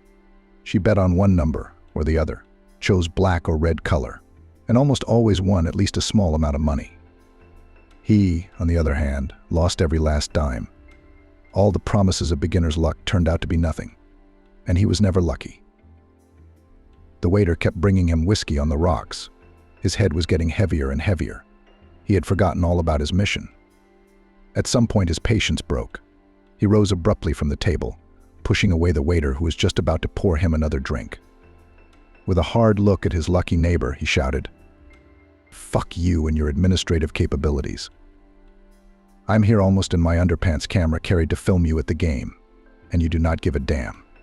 It's all ha ha ha ha ha until you've had enough." It was a scandal. Security instantly searched it and found hidden cameras and recorders. The official threw the money and instantly disappeared from the hall, not forgetting to grab the winnings. Jacqueline could not forgive Robert for the failure of the operation. That powerful lady couldn't. With some inner instinct, she realized who was so interested in collecting dirt on her. Jacqueline's dream of creating a nice shopping and entertainment centers crumbled into small shards. Now, when she met Robert in the yard, she didn't even say hello, deliberately averting her face. Robert came home like a beaten dog. The family piggy bank was empty. A servant from Jacqueline's entourage hinted to him that he would not wait long for the loan to be repaid. He would soon put him on the meter and follow him everywhere. At the machine factory, where Robert had a small position, they were not going to start the lines. Thoughts swirled in his head that his ex-wife was wrong. Where to sell beauty if no one in this world wants it? Only at the distillery did he have all the peace and serenity. Maybe he is weak, worthless head of the family, not capable of anything in this life. By all accounts, it appeared that his only dignity, loyalty, and devotion to his beloved woman. But he had nothing to feed her and the children. His feet carried him to the glass rows of vodka and liquor bottles. Where he had worked before, he could be useful. Why, his back was aching by evening, and he would bear it. His wife needn't know how he earned every penny. Soon tales are told and deeds are done. Usually within 2 years of working at the liquor factory, the family's financial situation has improved. Son Joan and daughter Catherine already went to school. Elizabeth found a job as a cashier in a small company. The salary was meager, but she could pick up her children after school, take them to classes, feed them at home properly, and check their lessons without rushing. The globe was spinning on its axis. The years went by slowly. The next bright burst in the career of 30-year-old Robert happened as if by magic. Apparently, the heavens took pity on his monotonous, like Groundhog Day, life. By that time, he had not bothered to find a more decent job. He remained infantile and uninitiative in this respect. He had little faith that there would be any change in his professional destiny. Elizabeth was tired of convincing him that Jacqueline's education and his looks could have been a good match for him. But he had been dealing with money debts for so long that he had always avoided any career opportunities, as if they were the hot milk of failure, potentially shaking his temporary well-being. Further events unfolded as follows. Robert's home liquor company began bottling a new line of elite liqueurs. In such cases, one cannot do without advertising, which the management did. In one of the pleasant spring days, the factory yard was filled with unusual noise. A commotion began. A crowd of curious people gathered. It's not every day that a real movie is shot in front of your eyes, a whole series of reels. Rumor has it that even billboards will be prepared. See how the bosses have splurged, whispered in the crowd. The workers must have had high hopes for those chocolate and coffee liqueurs. They're too sweet for us, too sweet, too sweet. They say they're aristocratic drinks for the ladies. But for us it's all the same, as long as the advance payment and wages are paid on time. To the surprise of the audience, an ugly scene played out right in front of their eyes. Some actor of the local theater suddenly got into a pose and began to argue with the director and cameraman. Why didn't you tell me at once that you had to present ladies' goods? This you spoil my whole image of brutality, my reputation as a macho on stage and on the screen. Find him among the workers, someone with a face, and shoot him on your billboards. What kind of whimsy is that? Echoed him in the tone of a confused director. Where will I find a suitable texture here? They all have matchstick faces. Well, how with such a hot drink? It's a Klondike to work next to them. The workers looked at each other resentfully. The sight was no longer languid, and they immediately became offended. You insult us, my man. You insult us, my man. Our beauties have their own glamour. Your acting is no match for his. There he is. Robert was passing by on his way to the dining room for lunch. He never liked noisy spectacles, so he tried to stay away from the performance organized by advertising specialists at the factory. But curiosity, as always, won out. The director was a master of shooting commercials. They could use an extra, even a popular model with a fresh face. The reality exceeded all his expectations. Past the improvised set was such a handsome man of 35 years that the director in the first moments dumbfounded, then quickly pulled himself together and asked to follow him and sprint. It would be a big mistake to miss such material. A man? Yes, you, I'm talking to you. Could you slow down a bit? I can't keep up with you, he said. To what do I owe? Robert stared at him with his impossible blue eyes. I don't have such a long lunch break, and there are long lines in the cafeteria. The director looked him over once more from head to toe. Oh, what a good-looking man. His breed, his manners, his impeccable masculine figure, his correct facial features, seasoned with charisma. He was ready to pinch himself on the arm. Such Hollywood standards with snow-white teeth can't just walk around an old-fashioned distillery unperturbed. Yes, he doesn't seem to know the price of his appearance, thought the director, and said aloud, would you agree to help us out? Inner instinct of advertising business master for some reason immediately realized that to promise this man a golden mountain from the jump is not worth it. Here it is necessary to press on pity, to emphasize the failure of deadlines, on friendship and mutual assistance, to tell about the deadlocked situation with the actor suddenly refusing to shoot, as in The Water looked. At first, Robert did not want to hear about any filming, heartily laughed in response to compliments of his beauty and relevance. I have already once tried to sell my appearance as a marketable commodity. Nothing good came out of it. Somehow I do not want to go again in such experiments. Do not chop from the shoulder, tried to press on the pity of the director. If we had not had unforeseen circumstances, I would not have persuaded you now. You'd be a great help to us if you'd agree to do at least a billboard movie. Robert shuddered when he heard the amount of the fee he was being offered. The director decided not to be stingy, not to save money on a debutante. The man thought that this amount could be enough for a small trip to the sea for the four of us. Soon summer vacations. The children could use such an opportunity.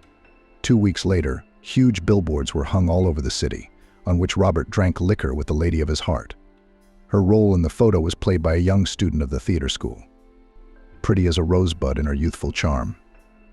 Both looked at each other with such love, holding shot glasses of chocolate liqueur, that there was no doubt. There it was, the cause of the romantic mood lurking at the bottom of the elegant vessels. Sales of the liquor increased dramatically. The director rubbed his hands and waited for the release of commercials. In them, the sweet couple also starred brilliantly. He was very pleased with the photo, talent, and unexpected ability of Robert not to look in the frame stiff. That's the kind of guy the camera loves. After the launch of the videos, Robert began to be recognized on the street, and the products of the factory began to be ordered to other regions. Women looked at the colorful picture and demanded that their men urgently try the magic drink. The fees of 2 random models increased many times over. In the office of the director, more and more often began to hear phone calls.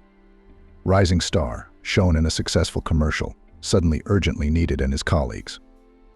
But he firmly kept the situation under control, took on the production of commercials advertising men's perfume, and then sportswear. Before, Robert faced a dilemma to stay to work as a loader at his native distillery, or to listen to the advice of the new boss and go into the advertising business. The scale was outweighed by a vacation. This time they were able to go on vacation, all 4 of them. Elizabeth and the children were over the moon. Robert even stopped paying attention to more and more often arising in his back pain until he did not disrupt another shooting. He went to the hospital with a severe attack of intervertebral hernia. Life apart from him flowed in its own way. Good they were now, as they call it, with money, could afford to undergo a medical examination in a private clinic.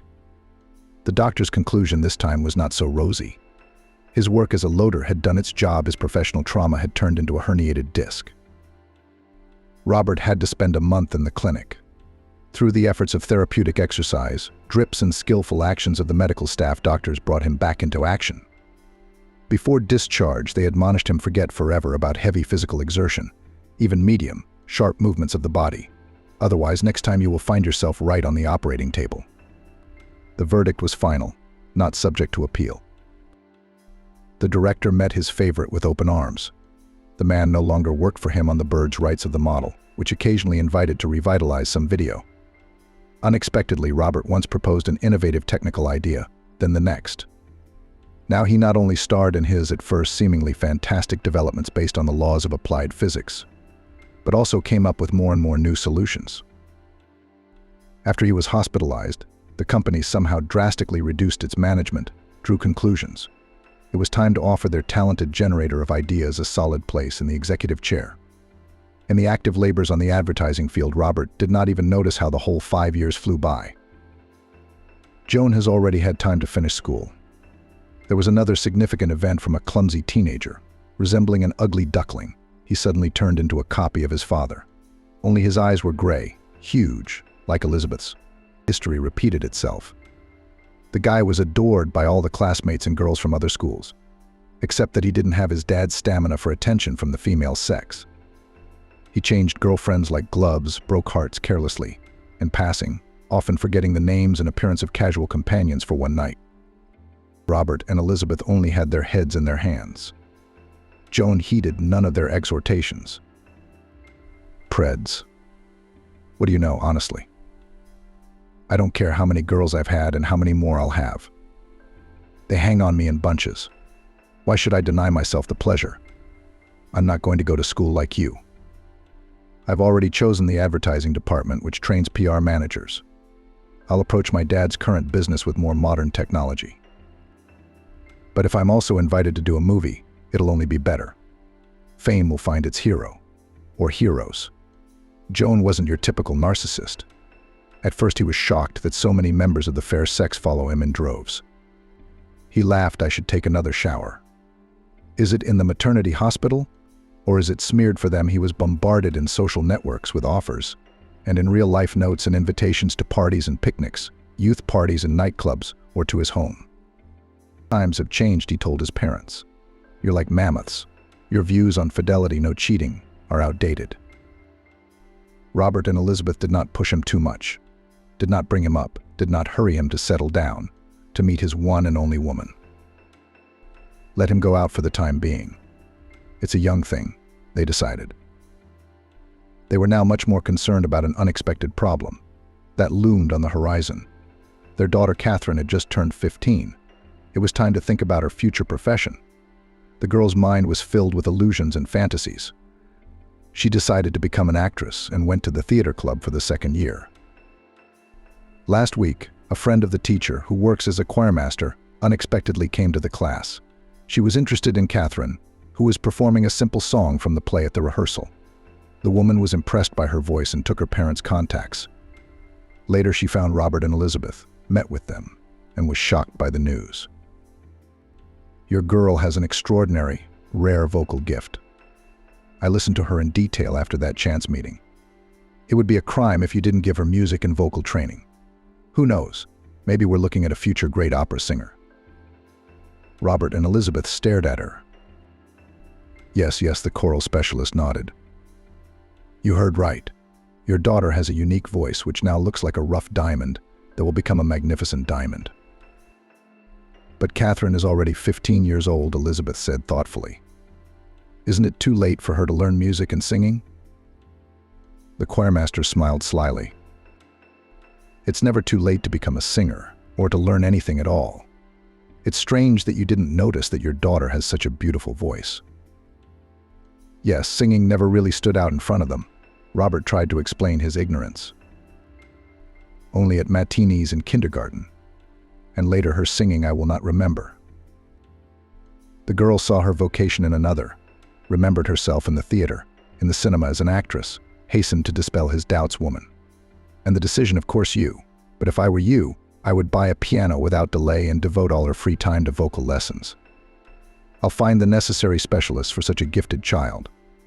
I look forward to your call. The piano for Catherine was bought the following week. It's expensive and very beautiful.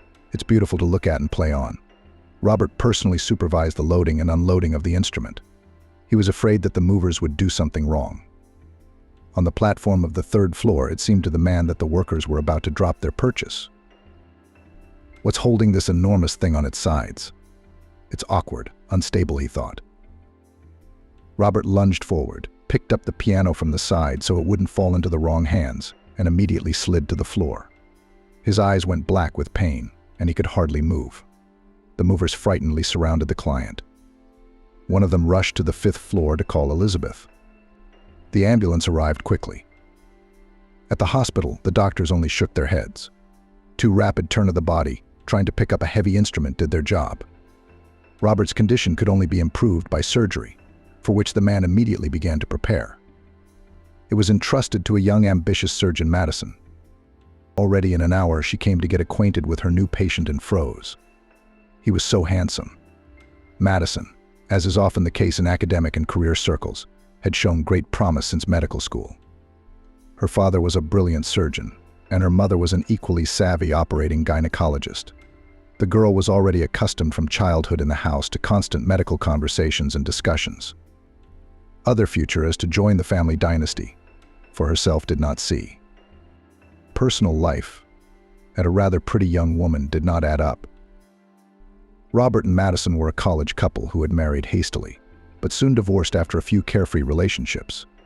By the age of 30, Madison was left with a bad experience and a burning desire to make things right. She fell in love with Robert at first sight. He scheduled the surgery in 5 days. Madison went to work on her residency in confusion. She had a picture in front of her eyes, snow-white bedding, dark hair with barely visible sagebrush on the pillow, and startling blue eyes filled with pain. She'll make this man smile and forget his ailment. Or is she not a first-rate surgeon? And then there's his wife Jacqueline, who's always getting underfoot. A gray mouse with big gray eyes. What could they possibly have in common? After all, they'd been living together for quite a while. The grown children came to visit their father. Madison grinned wryly. Can't push the wife away. I'm on night duty tomorrow. I'll take the bull by the horns as soon as my patient starts thinking and feeling better after the anesthetic. That day and the next seemed endless to her. She ran to Robert under any pretext, touched his forehead with a cool palm, listened to his lungs for some reason. The patient was indifferent to all her manipulations, reviving only when his wife appeared in the room. Nothing, my darling, Madison thought. You don't know yet what a surprise I've prepared for myself. By evening the next day, the surgical ward was nearly empty by evening. Elizabeth was going home too. There were some things to be done there. Robert's surgery was coming up soon. After it, she would be with him 24 hours a day for the first time. The children's meals have to be cooked, the house cleaned, the laundry done. Robert is feeling a little better so far. Now all that's left is to get through the surgery. Madison waited until Robert was alone. When all was quiet, she went to his room, where he was alone. The man was dozing uneasily. She snuck under the covers to the patient. The man flinched in surprise and stared at her with uncomprehending eyes. What's going on here? How did you get here? What do you want? Robert asked excitedly. Relax, Robert, his doctor whispered in his ear in a different voice. I like you a lot. Too much. But Robert felt only rejection, squeamishness, disgust. Are you crazy, Madison? I didn't give you any preferential treatment. I didn't hint. I didn't seek your favor. I love and respect my wife Jacqueline too much to even have such thoughts. Such an invasion of his personal territory was beyond his moral comprehension. So he pressed the button to call the nursing staff. Soon a nurse appeared in the room. Her eyes rounded at the scene she had uncovered. Madison was huddled like a snake in the restroom. The man was still looking around fearfully. After calming him down, the nurse snidely asked the doctor on duty, Madison, do you need my help or can I go? There was no response. The woman in the restroom remained silent. A little while later, she quietly walked out of there. Turning around, she gritted her teeth. You'll remember this concert. No one has ever humiliated me like that. Passing by the post, the duty nurse could not help but notice the ironic smile of her colleague. Tomorrow the whole department would know about the night incident. Madison had no doubt about that. So she kept a low profile for the remaining days before the surgery. She kept thinking of one idea. Robert did not say a word, did not show anything that could arouse suspicion in his wife about the night incident. He didn't want to upset her with such trivialities. He was polite but cold to Madison. The day of the surgery was finally set for tomorrow. The meeting with the doctor had already taken place. Only Elizabeth was a little nervous. After all, she hadn't sung for a long time, and tomorrow she had scheduled an extremely important meeting with 2 vocal teachers at once. Robert only laughed at Elizabeth's fears. The surgery is elective, not the most complicated, while I'm under anesthesia on the table. You'll have just enough time to meet with everyone and talk things over, Robert said. It's about the future of our daughter, Catherine. You have to be with me, and I'll be transferred to the intensive care unit first. You will come closer to the evening, when you have solved all the questions about the training of our young talent. That was the deal. Surgery to remove a herniated disc in the lumbar spine was not something unusual for Madison, so all her movements were honed to automaticity. She was a surgical professional who knew exactly what she could and could not do. Glimpse once again admiring the beautiful face of the patient, she gave the command to the assistants to serve something, bring something, and herself touched the nerve endings at the site of the operation so that no one noticed. In the protocol of manipulation of this nuance, Madison did not enter.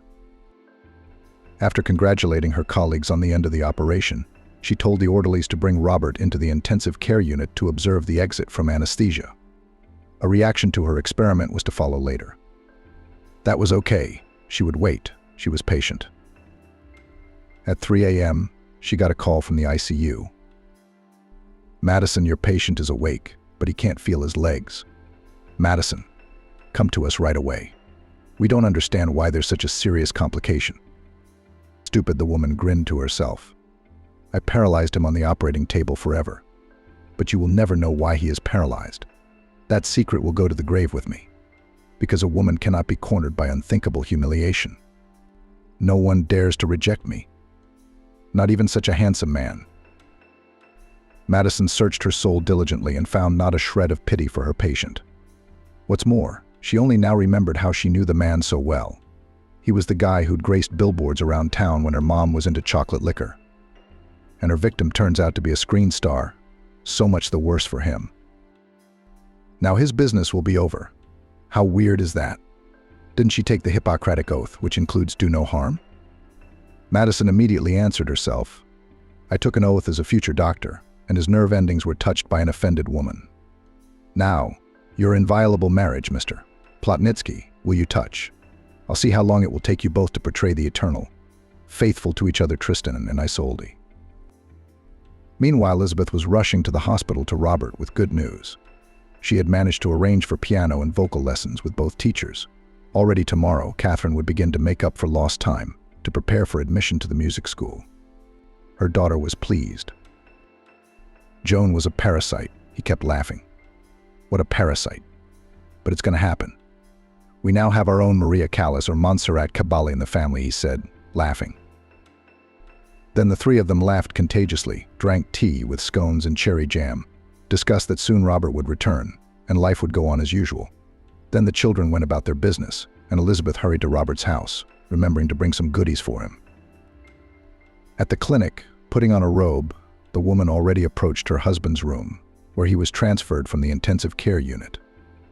But then she heard the nurses whispering, "Lord, why should such a beautiful man be punished by God? I cleaned his floors, and he lies like a statue. Recently he was taken down from the intensive care unit. He can't feel half of his torso from below. What a grief for the family." Elizabeth's legs gave out and she flopped down on the couch. It can't be. What are they saying about Robert? That there are no other handsome men in the hospital. He's the only one having surgery today. Her head rumbled, soothing thoughts. But the heart couldn't lie. It knew the truth, and it bled like a wounded animal. Something had gone wrong for her husband Robert today. Fate had handed down a sentence that could not be reversed. Robert's condition had not changed a bit in a day, a month, or a year. During that time, he and Elizabeth had gone through several stages of acceptance. First, the man was in sullen despair, then in prostration, then in anger at the circumstances.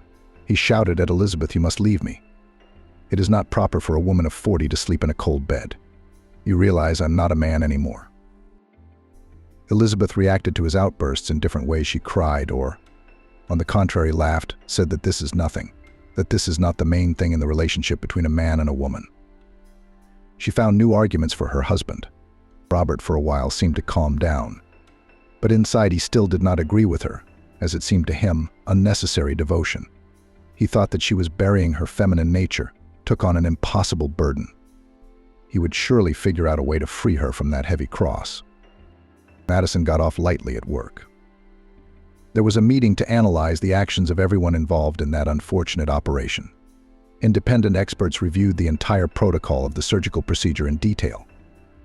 They found no medical errors.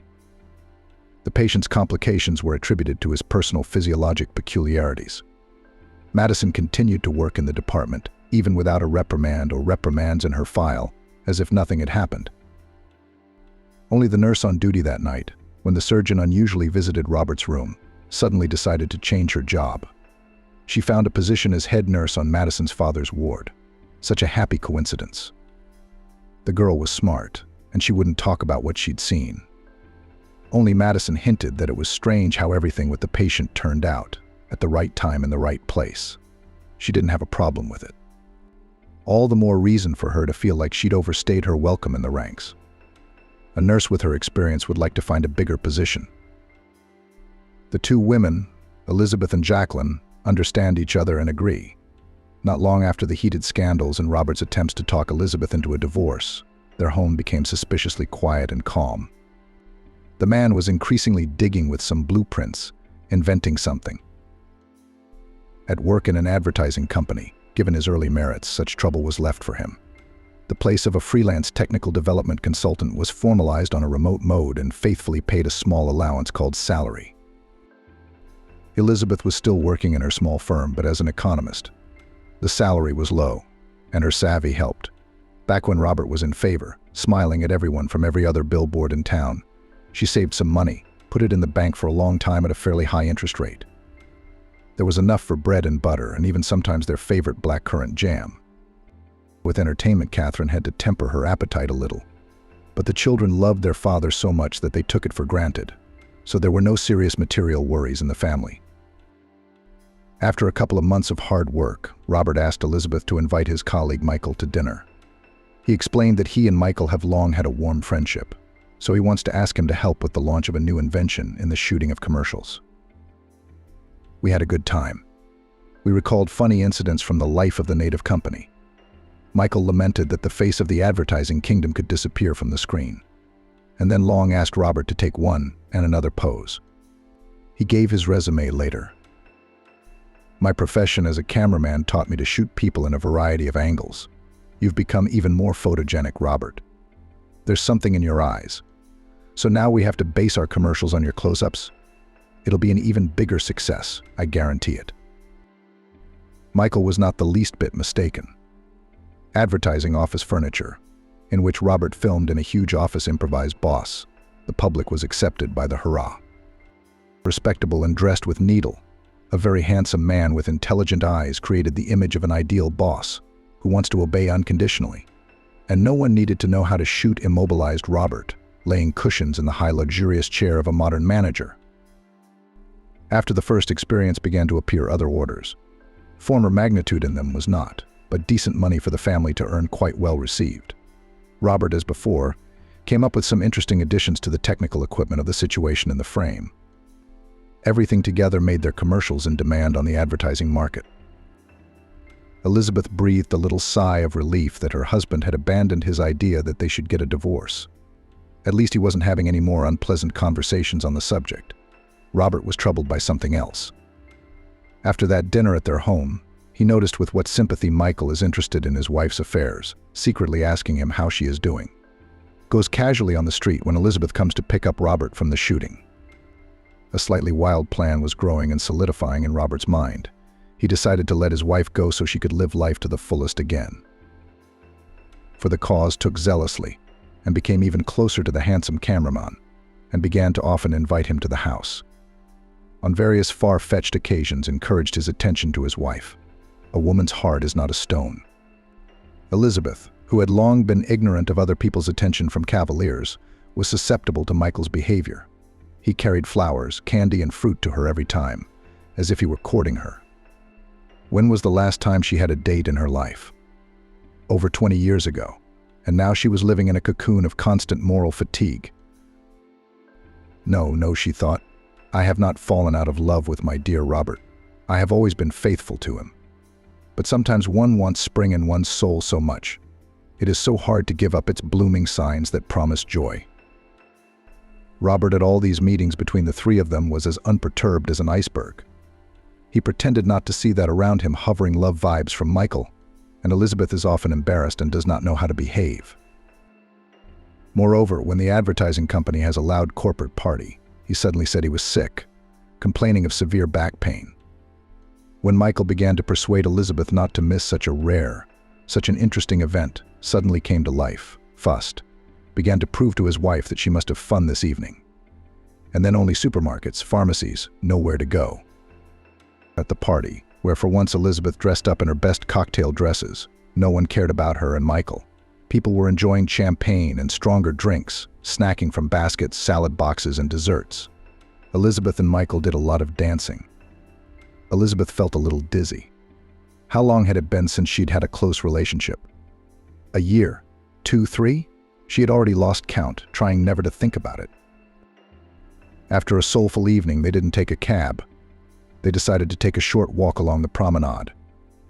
Elizabeth soon got cold, so Michael threw his jacket over her shoulders and tried to hug her. She rejected his attempt. This conversation is not working, Michael thought. I love you, Elizabeth.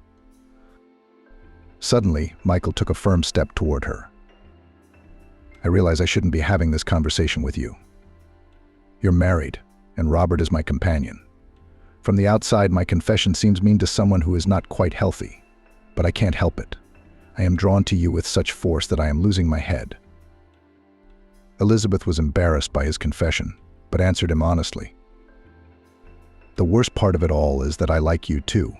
I wouldn't call it love, but you touch some strings in my feminine soul. Michael looked hopefully into her eyes. Shall I take your answer to mean that I have a chance to win your favor? Let's switch to you after all. I think we can leave all this superfluous ceremony behind already. Elizabeth answered slowly, as if considering something. We'll certainly transition to you easily. That's not the point, Elizabeth replied. You have to understand, Michael, Robert is my life, my only man, the father of my children, my soul and my heart. Right now, I may have the beginnings of a simple desire. I'm alive. But I'm not going to cheat on my husband. He and I are what they call for better or for worse let our heads sit on the same pillow, like Robert's. He's already gone gray since his surgery. I'm not arguing with that either. I'm just covering up the gray that's coming in so he won't see it.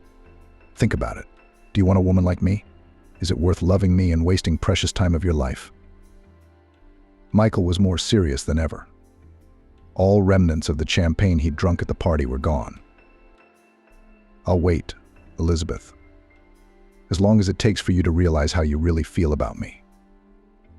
I won't even remind you of that. But you should know that at any hour of the day or night, the doors of my bachelor pad are open to you. Let you not confuse that I am 7 years younger, that I have never been married, that having no experience in family life, I will learn everything quickly, if next to me will be a woman like you. Then they were silent most of the time at home. Everyone was thinking about his own things. They didn't want to talk.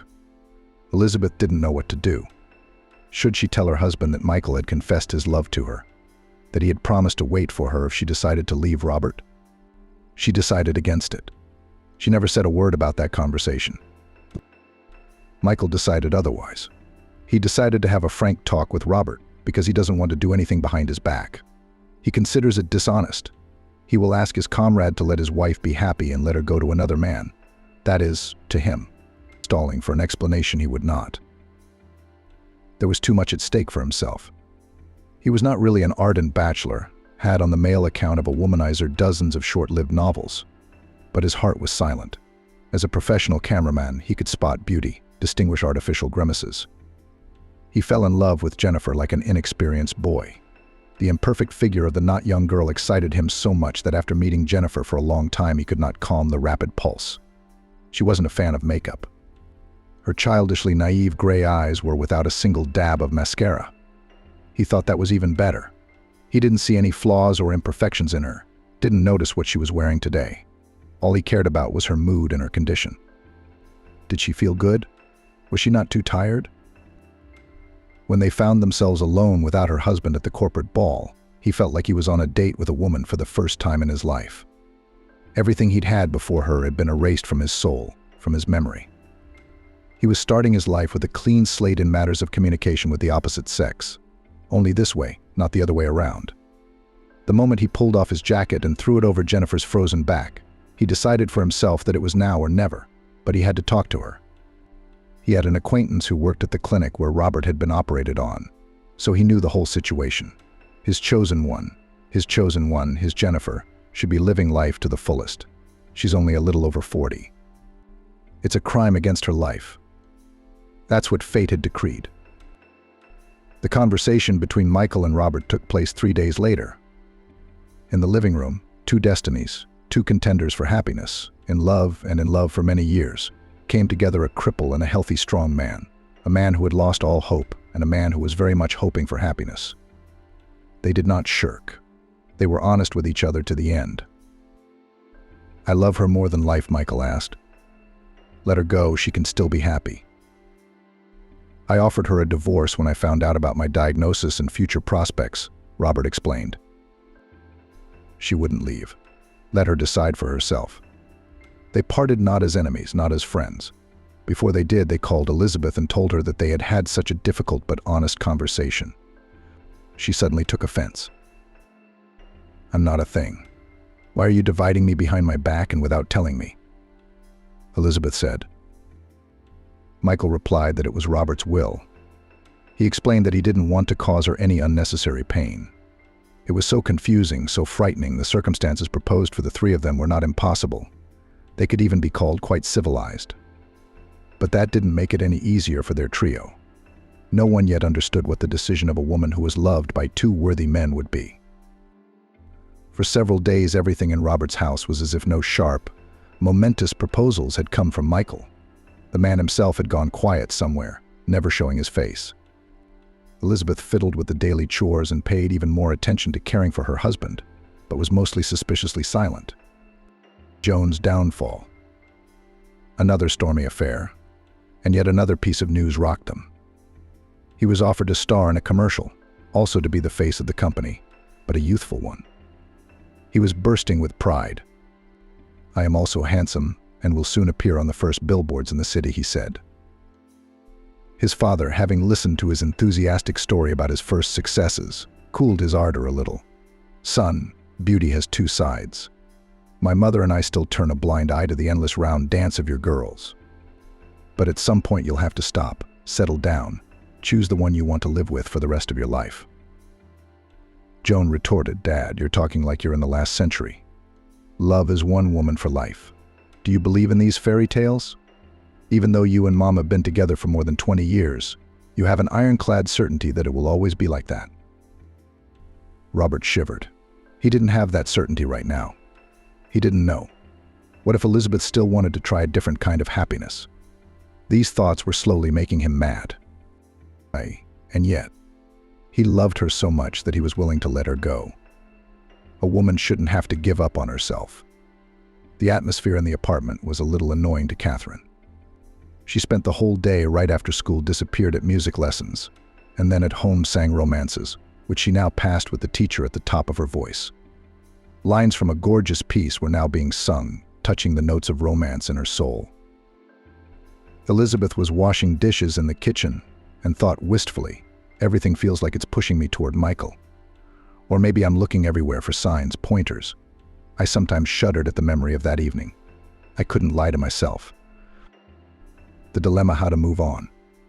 After a conversation between the two men who love her, circumstances, as always, pushed her to the denouement. The video with her husband in the lead role took first place in a contest of advertising products. To receive the award had to be not anywhere, but in Chicago. That's where the competition was held, regional companies. With this news, Michael again appeared in their house, enthusiastic, handsome, with hope in his burning eyes. Robert, Elizabeth, this is such a success, such heights. You and I must go to Chicago for this prestigious award. I will help as much as possible to make the trip comfortable, he said. Robert's mind immediately thought, here it is, the one that will make all the difference. Elizabeth must go to Chicago with Michael without me. I will let her go at any cost. Robert was a little miffed that he did not have to persuade his wife to go to Chicago. He immediately considered it a bad sign for him, a harbinger of the separation that would follow the trip. He was engaged in an inner dialogue with himself. What did you really want? That she would voluntarily enroll as a nun. You haven't touched her in 3 years. Robert moved defiantly into the living room to the large upholstered sofa. Elizabeth was packing her suitcase. No closet antics, no special outfits. Leaning toward restraint. This will be a business trip. I'll just act as my husband's official representative and go straight home, she thought. But then why had she put her prettiest lingerie at the bottom of the suitcase? She'd stuffed the bottle of perfume in her pocket, the one Michael had said at the party that smelled so good. Had she already made up her mind, and was she just fooling men? But after all, in her heart is still no answer to the question that concerns them both: who will she choose? In Chicago, in order not to waste time, Michael and Elizabeth arrived by airplane.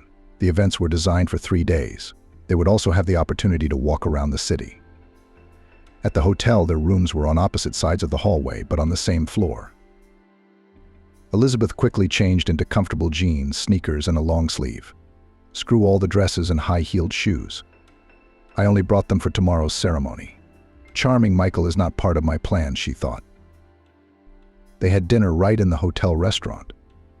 There was neither the energy nor the desire to look for something else. Before, Michael and Elizabeth had not felt constrained in each other's company, but now it was as if they had a bond of silence. They did not speak, but stuttered on every word. "Do you like it? It's amazingly picturesque," Michael kept saying. His favorite place of power turned out to be a fenced area on the roof of a high-rise building with benches, tables, and even umbrellas from the sun, which were now rolled up. Tidy, cozy, unusual.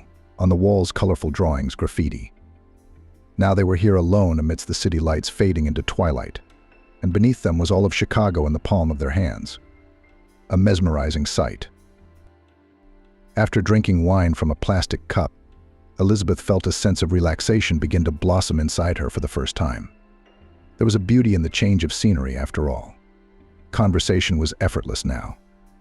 Michael talked about his childhood, about his parents, who lived in a small town near Chicago.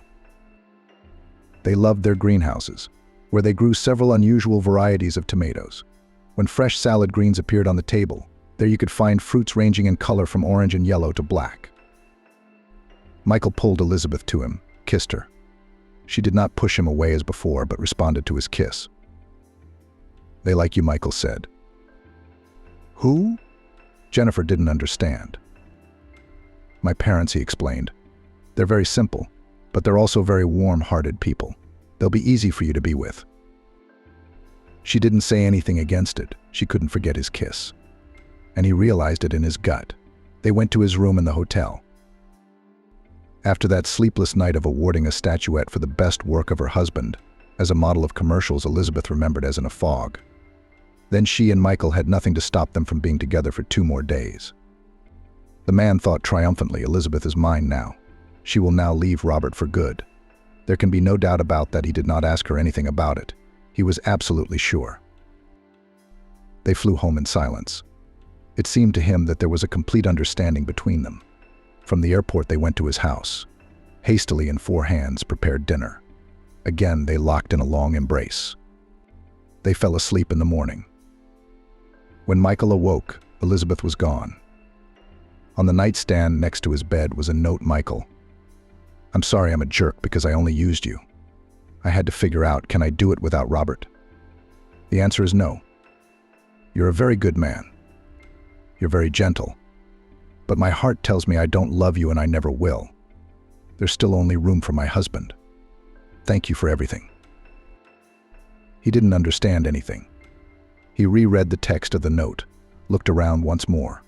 All of Elizabeth's things had disappeared from the bedroom. Would she go back to Robert again? Michael didn't kid himself. A woman like Elizabeth would indeed return to her husband, love him further, understanding everything, and endure the hardships associated with it. And the fact that she gave a temporary weakness, it is understandable. Elizabeth honestly told Michael that she was alive. He immediately added another epithet of his own, real. Michael immediately forgave her and, moreover, did not have any claims to her, did not think that she humiliated his male ego. Robert woke up reluctantly, out of inertia. He did not want to stay in this world. After all, Michael and Elizabeth were supposed to return home from New York yesterday. But Elizabeth never showed up. So she hadn't made her choice in his favor. Joan had gone to a sleepover at a friend's house last night, threatening to spend the whole weekend with her. And Catherine was getting some sleep after the recital. Robert sniffed his nose and thought how strange. The apartment smells like my favorite cheesecakes with raisins and vanilla. Is Catherine up at the crack of dawn and working in the kitchen? The man quickly pulled on sweatpants and a t-shirt, moved into his wheelchair, and drove to the smell of fried cottage cheese. In the kitchen, with his back to him, his Elizabeth was fiddling in a stretched homemade bright yellow t-shirt and black and white checked capri pants, his favorite. The boiling kettle whistled on the stove, so she didn't hear the sound of the stroller pulling into the kitchen. That's what a loving woman's heart is capable of. Like a barometer, it picks up any changes in the family atmosphere. Elizabeth instantly turned around and saw the happy blue eyes looking at her with mute adoration. She rushed to the man, knelt down, and embraced his motionless legs. "Can you forget and forgive me all that has happened during these 3 days of my absence?" Elizabeth asked. I could not resist. The native instinct of woman was stronger than my moral principles. "But I have learned the most important thing: there can be no other man on this earth, and in the whole universe, but you, and let only death separate us, but very soon." Tears flowed from Robert's eyes. He wasn't going to resent her. He loved her too much and wanted her to be happy. Even if not with him, but what happiness it was. His woman had chosen him again out of a million men, just as she had done then, more than 20 years ago. Could any new misfortunes ruin their love now? Michael asked her quietly. "So, together again. And now forever," Elizabeth answered. "Yes, only like that, only together, my love." At that moment, the honored Catherine came into the kitchen. Like her father before, she too was attracted by the curious aroma. "Mom, are you making your specialty cheesecakes?" she exclaimed. "I'm the first to taste." She reached for the ruddy curds on her plate, not even bothering to scoop Elizabeth's sour cream into her cup.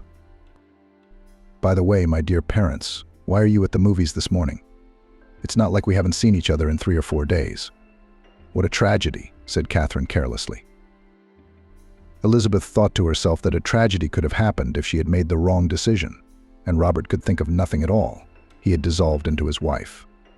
How good life is, even in a wheelchair. You just have to realize it in time, appreciate it, feel it. Sometimes it's even possible to persevere through tough trials. He and Elizabeth did. Vanessa was on her way to her mother Jessica's hospital. On the way, she was leafing through a fashion magazine she found on a bench at the bus stop.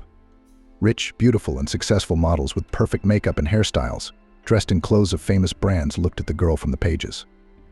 Their beauty was so bright, so perfect, that Vanessa did not even think of envy. It didn't occur to her that she could look good in expensive clothes after a visit to the salon. There was no room for anything expensive in her and her mother's quiet and modest life. Her mother had worked as a nurse in a polyclinic all her life, with occasional part-time jobs as an orderly and cleaner. Vanessa tried to help her as much as possible.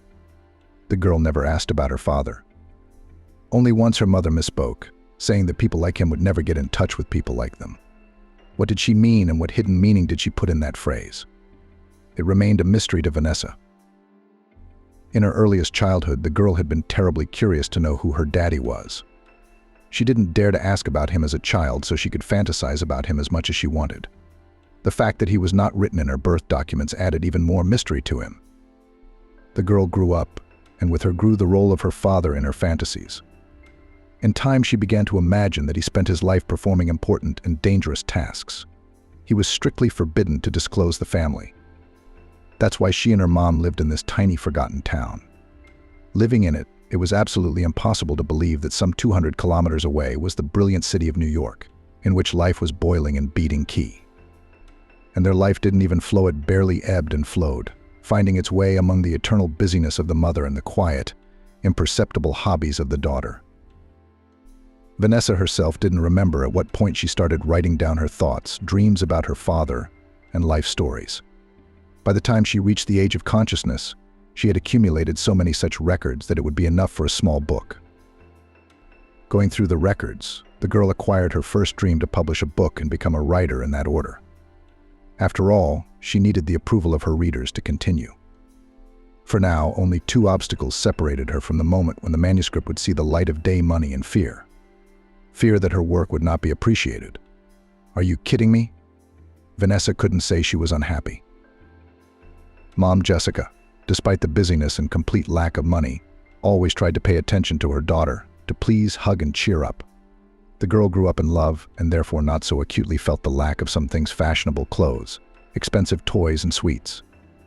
Every weekend, Mom took the girl by the hand and they went to the park or the forest to walk, get acquainted with nature, feed ducks or fish. Once in class, answering the teacher's question, how she knows so much about animals, plants, nature, the girl told about their little tradition with her mother. So she, without wanting to, and without knowing it, made her first enemy a classmate, Kiara. Kiara grew up in a rich family, but she saw no love, no attention, no care. Expensive toys could not replace parents. Fancy clothes, lively communication, and gadgets family warmth.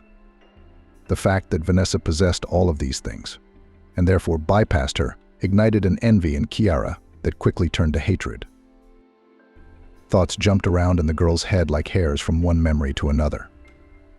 Apparently she was ready to think about anything but the fact that the bus would stop at the end of the ride. Vanessa would get off at the final stop and go to the hospital. There for the second week, her mom was in the hospital with no hope of recovery. The doctor repeatedly offered to discharge her home, to live with her family and friends. Vanessa refused. For Jessica's mom, she was the only family and friends she had. But there was no strength to support her mom at all. They were barely enough to drive to her mom's house every day, bring home cooked meals, and stay cheerful. Returning home, she would close the door and slowly slump down on it, biting her lip in pain. The nearest, dearest, and only dear person in her life was leaving. There was nothing she could do about it. One of the orderlies hinted for the girl to start preparing. For what? Vanessa clapped her eyes in bewilderment, not really understanding what she was talking about. And she did. For what? Not for the discharge, for the funeral. What funeral? What are you talking about? Mom will recover and will live like we used to. We'd like that to happen, but this disease doesn't give us a chance. You're wrong. You're wrong. Mom's strong, she'll be fine. Besides, the doctor offered to discharge her. Yes, to live to avoid spending state funds. The woman grinned loudly. Here, Derevianko, take this and you'll need it. And she handed Vanessa neatly folded bills. No need, we don't need anything. The catchphrase of all those who really need everything. Maybe not you, but you should see your mother off. I'll tell you everything in order tomorrow, or you'll forget something. I told you, you don't have to teach me anything or explain anything. Mom and I are fine. Only 5 days later, Vanessa sobbed in the arms of the same nurse, unable to accept the fact that she was all alone in the world. The old woman stroked her head and quietly repeated that everything would be all right, that Mom was now in a better world, she was not hurt or scared there. And Vanessa thought how scary it is when there are no close and dear people. Not at all. This nurse will wait for the girl to calm down and go about her business. And in a couple of days she'll forget about Vanessa and her grief. And Vanessa will stay and continue to live in a world where no one is interested in how she is and how she feels.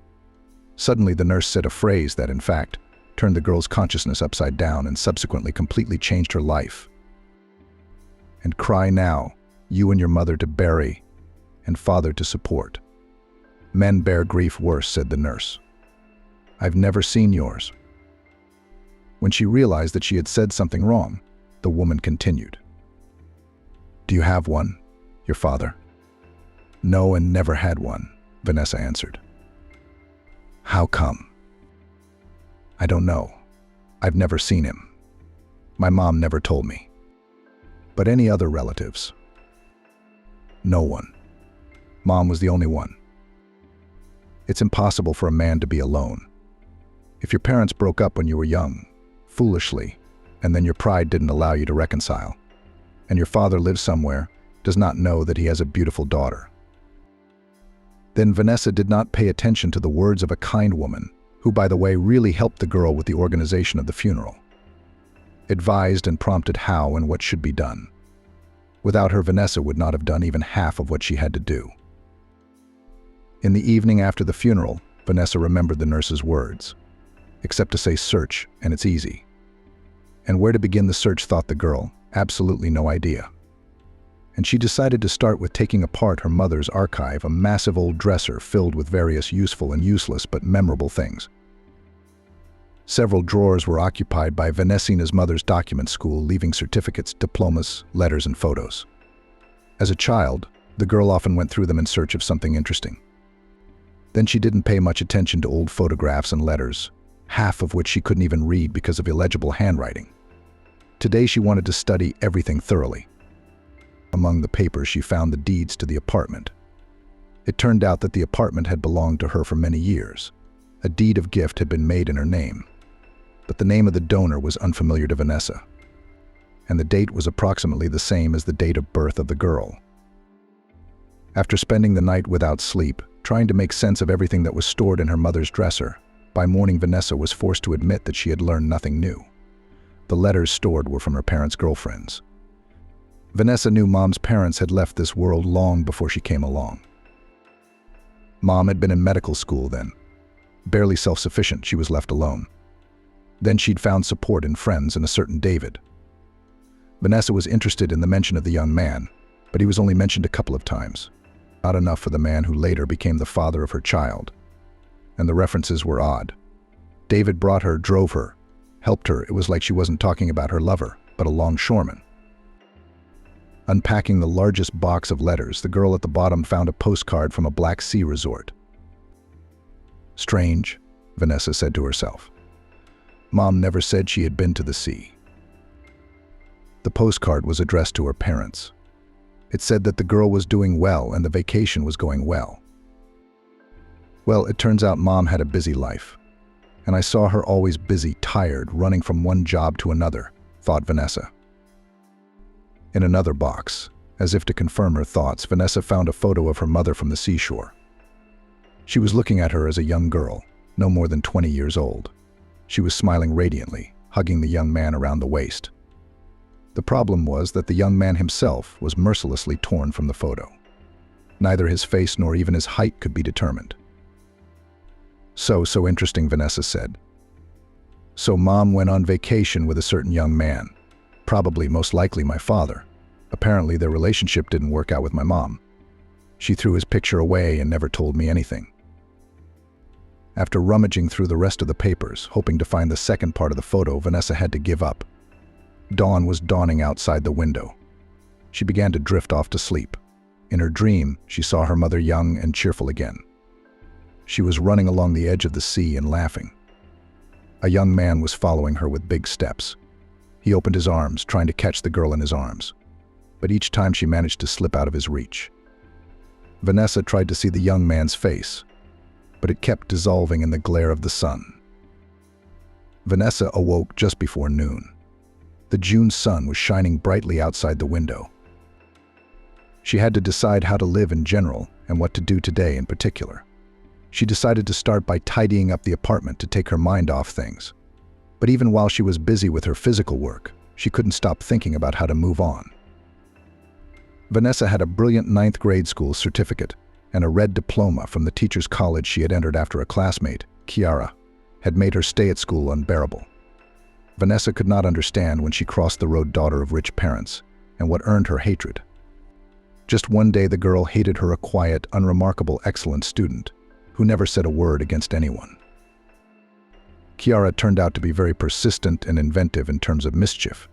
In just 3 years, she had developed such an active activity to turn Vanessa's life into a nightmare that the famous quiet girl had no choice but to look for a suitable school and transfer. It was pointless to change schools. Ciara had acquaintances everywhere. So Vanessa, at the age of 18, was almost a specialist. However, she did not have time to rejoice in her diploma. The departure of her mother made all the joys dim and insignificant. For a whole week, Vanessa tried to find a job by specialty in schools and kindergartens. It turned out that no one needed young specialists with a great desire to work, but a complete lack of experience. The money, which after the funeral was left very little, quickly ran out, and Vanessa had to sharply lower the bar of requirements for work. Now she was happy to take any position as long as she could get money for food.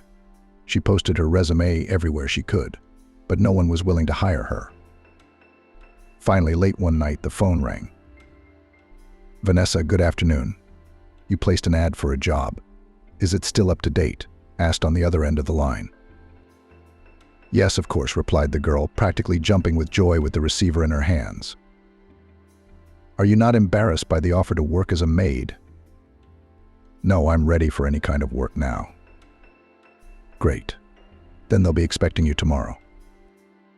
I'll text you the address. Try to be there no later than 10. The personnel manager is a finicky man. He doesn't like to be late," the phone said. "By the way, are you ready to move to the employer's house?" Yes, I guess I'm ready. Where does he live? Staten Island. In principle, you can come from home, but we have situations when you need to stay longer or get up early. Where is Staten Island? I don't know, Vanessa admitted, who had never left her hometown. Staten Island is a borough of New York City. That's the city you listed on your resume. Vanessa remembered that she had actually written that in a few sentences, not really hoping for a response. I probably won't make it by 10 tomorrow. I live in another city. Which one? Asked on the other end of the line. Having heard the answer, the interlocutor didn't seem to be surprised. In the morning, you will take the train from your city. It leaves at 6, and you will be met at the station. If you are ready to work, pack everything you need at once. What exactly would I need to be a maid? Vanessa asked. Ahead, at least the caller grinned and hung up. Vanessa sat down on the floor, puzzled. The offer was as unexpected and mysterious as possible. They were ready to send an automobile to the train for the maid. She was so surprised by this offer that she forgot to ask about salary and working conditions. And what was the point of these questions? After all, the girl had never worked. She did not even have a labor book. Besides, the money was enough only for a ticket. Well, it's not much of a choice to starve here for another week, or to take a risk and go to work in the city of dreams. I think the decision is obvious. I'm going, the girl said to herself and went to pack her things. Vanessa, who had never left the city, was faced with a very difficult choice. But what to take with her on the trip? What would come in handy for work? How would she leave the apartment? With the apartment account, the solution was obvious: give the keys to her neighbor to keep an eye on her. Late one night, Vanessa knocked on the neighbor's door. Jessica, could you help me out? She asked. Yes, Vanessa, what's wrong? What are you doing up so late? I already went to bed, the neighbor replied. Vanessa knew perfectly well that the neighbor was lying. No one knew when she slept or if she slept at all. She was awake at all hours of the day and always saw and heard everything. She was aware of every incident, every gossip, every scandal. Jessica, I have to leave early tomorrow morning. I'll leave the spare keys. You keep an eye on the apartment, Vanessa said. Where do you think you're going? The girl's first impulse was to keep silent. After all, tomorrow not only the whole entrance, but the whole city will know about her plans. If anyone in the city is even interested in her modest person. However, having judiciously reasoned that to go to an unknown place, without warning anyone, is definitely not worth it, she replied. I'm going to New York to get a job. We couldn't find anything here. We need something to live on. Are you going to look for your father? The woman asked in a bizarre way. Who? You know, my father. I thought he was from New York. How do you even know about my father? My mom never told me anything about him. There was nothing to tell. They didn't even get to know each other before she got pregnant and he ran away from her. How do you know that? We moved into this apartment when I was born. The woman hesitated. It was obvious that she was trying to find the words to answer. Well, people said that you were born to some important man. That's the apartment your mother was given. But your parents didn't have anything serious. I don't know anything else. Don't ask. You know me. I've got no bones in my mouth. What I would have known, I would have told you, the old woman said, as Vanessa prepared to ask more. I'm going to apply for a job as a maid in the house of some wealthy man. I'll write to you as soon as I'm settled. Of course you will. What if they take away your passport and take you where? To the border? Vanessa was surprised. You may be quiet, but you're a good-looking girl. Jessica, don't worry. They won't like someone like me, she shook her head. Well, you shouldn't be like that. Your mother, she was the same. All her life, Vanessa considered herself unworthy of relationships. Everyone was ashamed that she was raised by her mother without a husband. And the guys who were chasing her long ago, maybe they could have lifted her out of poverty. She'd be alive now. I feel sorry for Vanessa. The old woman really well treated the young, quiet neighbor, who alone tried to raise her daughter, Kiara. It was a shame that she, having lived such a hard life, had left this world so young. Vanessa's mom was barely over 40. However, she looked in recent years no less than 60. Classmates took her for Vanessa's grandmother, and only she saw her as a beauty. And here, perhaps also a neighbor. Having collected everything necessary, Vanessa packed a change of clothes, documents, and the rest of the money. The girl closed the apartment and went to the train station. There were only a couple hours left before the train. Staying alone in the apartment was becoming more and more difficult. A city station at any time of the day is quite a sight. Not for nothing they say that train stations have seen more sincere love than marriage palaces. Vanessa witnessed the real emotions of parting, meeting, friendship, and love. It's as if at the moment of the last meeting before the road or the first after the separation, people's soul opens a little wider, and only the most sincere emotions are the first to burst out of it. Later, when the moment passes, people become more reserved and reserved. When the train came to the platform, the girl turned around for the last time and looked at the city she had grown up in and was now leaving, without much regret. I must say, what, in fact, can these streets and houses mean if there is no one left in the city who is dear to your heart? It so happened that she had no school friends and girlfriends. Or rather, once they had been, but the incomprehensible war, which was declared to her by a classmate, made everyone turn away from her. For 3 years of this war, not only Vanessa and all the other guys could not understand why Kiara was so beaten up on her. The fact that a rich, fashionable girl could simply envy the quiet Vanessa didn't even cross anyone's mind. For some reason, it was at the moment of leaving town that Vanessa remembered her high school years. Probably so that she finally confirmed the correctness of the decision to leave the city and not return. Sitting in the station building, she decided that she would stay in New York, and if the maid job didn't work out, she would find another one. The main thing to get a foothold in the big city, and return to her native tiny town without the prospect of forever will have time. Having made up her mind, she entered the carriage, changed her clothes, and fell into a sound and healthy sleep for the first time in months. Shortly before arriving at the New York train station, her phone rang. "Vanessa, are you there?" "Yes, in half an hour." "Yes." "Great. There's a car waiting for you." The caller gave the license plate number and a parking spot. Sitting in the cabin, she looked around the city with amazement. It seemed that she was in a fairy tale. Beautiful old buildings, bridges, parks, as if descended from the illustrations of fashion magazines. And here, amidst all this splendor, she was to live. Vanessa didn't think at all about the work she had to do. She was not afraid of hard or dirty work. She realized that she could hardly expect anything more now. But one thing she knew for sure was that she was not leaving this city. From the busy streets, the driver turned into a picturesque area. Multi-story buildings were replaced by beautiful mansions. Vanessa didn't even try to imagine who could live in them and what kind of income they had. She heard that the driver called someone and asked which exit to take the girl to. After getting an answer, he drove into the gate of one of the mansions and parked the car.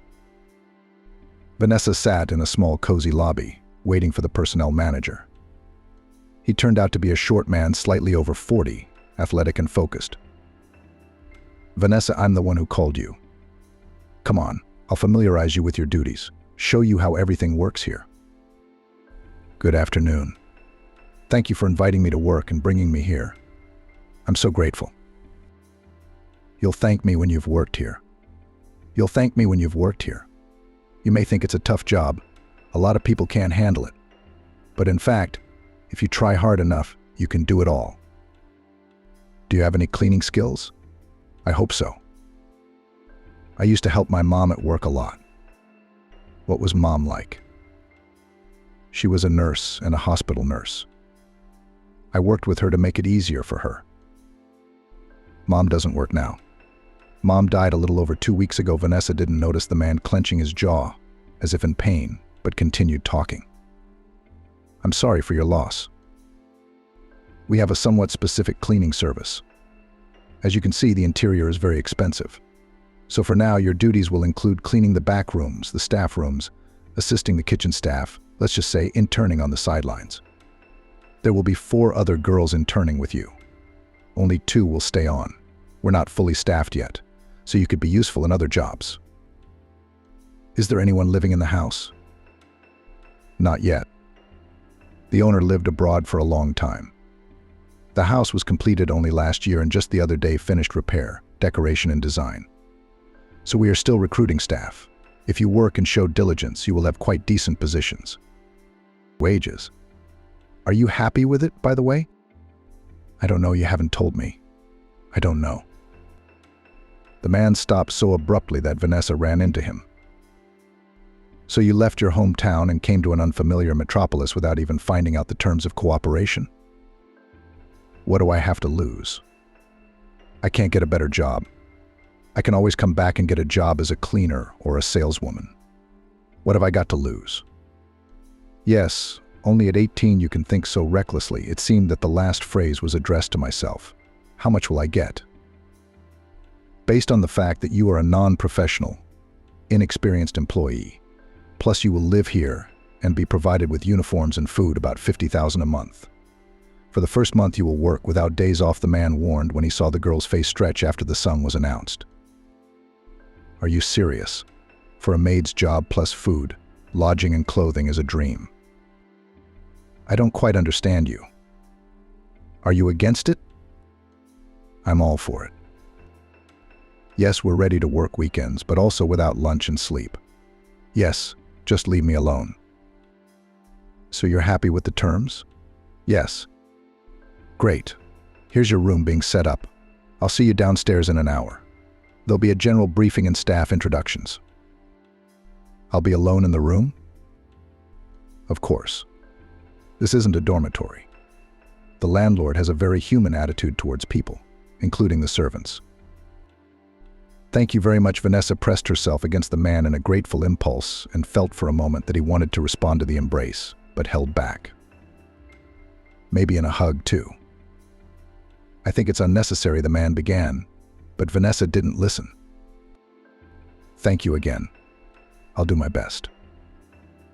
I hope to see you in an hour. The uniforms are in the closet. For the first few minutes, Vanessa couldn't believe her happiness. More demanding girls might have thought, how can anyone be excited about the prospect of being a maid? But to her, it was fabulous luck, and she didn't want to miss the opportunity. Half an hour later, she was ready and standing in the hallway, trying to remember how to get to the lobby where all the staff was supposed to gather. The corridor was empty. It was quiet outside the room doors. The girl regretted not looking around as she walked and completely forgot to ask for directions to the lobby. Finally, she managed to get to the stairs, going down into a spacious room. The employees were already starting to gather there.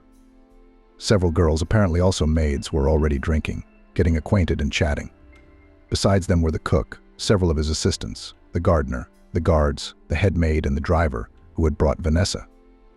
The girl was just about to approach the others to get acquainted, but at that moment the man who was introducing her to the house walked in.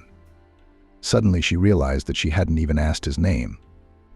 That's a really strange impression she made on him, without asking his name, or working conditions, or the size of his salary. But she packed up and drove from her hometown to huge New York. Good afternoon, colleagues. I'm Alan, the house manager. I'm going to introduce you to the house rules. Most of the information you've already received. In addition, each of you has a small handout in your room regarding your responsibilities. I suggest you study them, especially for those who have no experience. The house is new, and the owners will move in only in a month. During this time, you and I need to get used to it and learn to work together as a team. You'll find the daily schedule in the room. We'll start living by it tomorrow. Today, familiarization with the house, responsibilities. I warn at once, personal relations, violation of discipline, bad habits, the reason for dismissal without clarification. For all this, you will have a weekend in the house. You are obliged to behave with dignity. The master is a man strict, conservative. Living in the house, he will be with his spouse and son. Perhaps his son's sweetheart will live in the house. How old are they all? One of the maid girls asked. The master's name is David. He and his wife Addison are 45. His son Matthew is 23. His girlfriend Ciara is just over 18. If I'm not mistaken. Our host is the owner of a large gemstone mining and processing corporation. His wife is the owner of a jewelry manufacturing firm. His son has recently finished his studies in England and will help his father in his business. But for any questions, you should contact me. try to keep contact with family members to a minimum. They are reserved people, and this many strangers is also very stressful for them. They will bring in a staff member to clean their private rooms and serve at the table. "It's complicated," said one of the girls. "If you are not satisfied with these complications, you can always tell me and we will find a replacement for you," the man said calmly. No, I'm fine with it." Vanessa listened and could not believe her own ears. How far this world was from the one she lived in. Vanessa spent half the day learning the rules and duties, the routines. She walked around the part of the house where she was to work. Vanessa got to know all the staff. She was in such a confused state that she could not fully comprehend the amount of change that had taken place in her life. Perhaps it is only when you are young that you can be so carefree to enjoy everything and change your life so easily. From the next day, her labor career began. Accustomed to labor, the girl did not experience special difficulties, quickly performing the entire amount of work. It was for this that the other maids began to dislike her. The work, designed for the whole day, she performed in a few hours, not distracted by conversations. As a result, Alan began to grumble at the others, who were much less eager to work than Vanessa. By the end of the month, the entire staff had settled in, learned their duties, and established interpersonal relationships. Fortunately, fears of romance at work were completely unfounded. Almost all of the adult staff were married, and the maid girls were not interested in the single Alan, the driver, an unloved and withdrawn guy in his 30s. He was also to fulfill the duties of a security guard should the need arise. From one day to the next, the arrival of the family was awaited. Their rooms were ready the day before their arrival. Their assistant Chloe arrived to check on the final preparations. She appeared to be a stern and collected woman whose age was impossible to determine. She was equally likely to be in her 30s or 50s. One day, Vanessa decided to ask Alan a question that had been bothering her for a long time. "Alan, please tell me, why do you never call anyone by their middle name, everyone, including yourself? Do you introduce only by first name?" "It's a habit we picked up while we were living in England. There are no middle names there. Everyone calls each other by first or last name. David and Addison should be called that too, but I told you not to go near them yet." "I remember." The arrival of the hosts was not a special event for the staff. The cook cooked lunch, got orders for dinner. Chloe herself gave all the orders, working surprisingly well with Alan. The young maid girl suggested that they might well be having an affair. For dinner, they waited for the arrival of Ciara, the future daughter-in-law of the owners. The girl had been born and raised in Russia, but had spent the last few years in England, where she had met Matthew. The girl's father had a brilliant career, so she was a favorable party. She was to be surprised and charmed. What was Vanessa's surprise when she recognized her former classmate in the girl who arrived, the same one who had made her school years a living hell. Vanessa realized that as soon as Ciara saw her and recognized her, her days in this house would be numbered. So she had to do everything to make sure that the girl, the daughter-in-law of the master's son, did not notice her. Fortunately, the young people just a couple of weeks later went on vacation to one of the resorts. Sitting in the city in the summer was really unbearable. One day, Vanessa came running into one of the rooms, checking the dust on the top shelf of a massive closet. Getting to it with her short stature was impossible. She had to use a small ladder.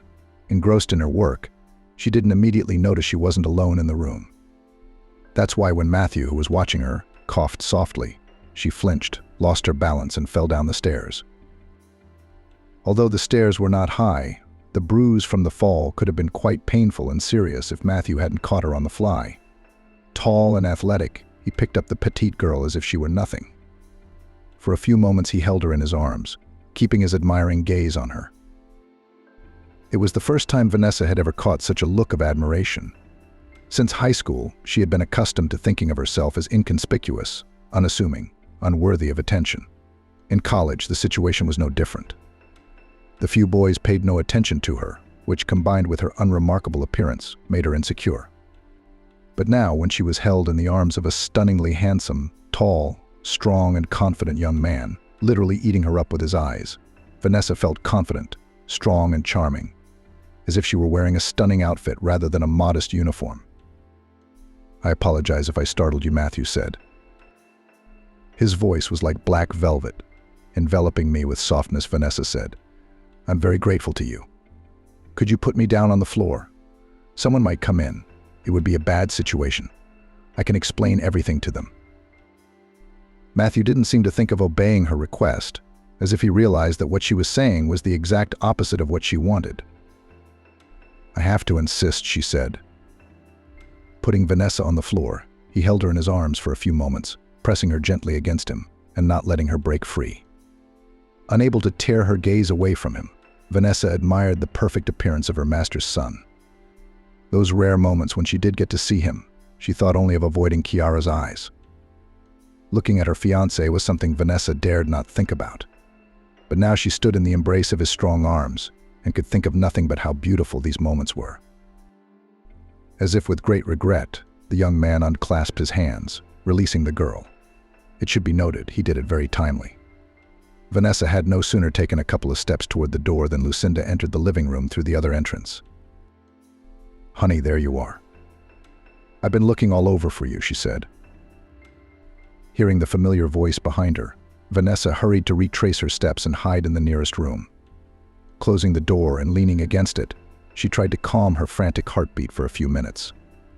She herself couldn't answer exactly what caused it, the unexpected meeting with Kiara or the embrace of her fiancé.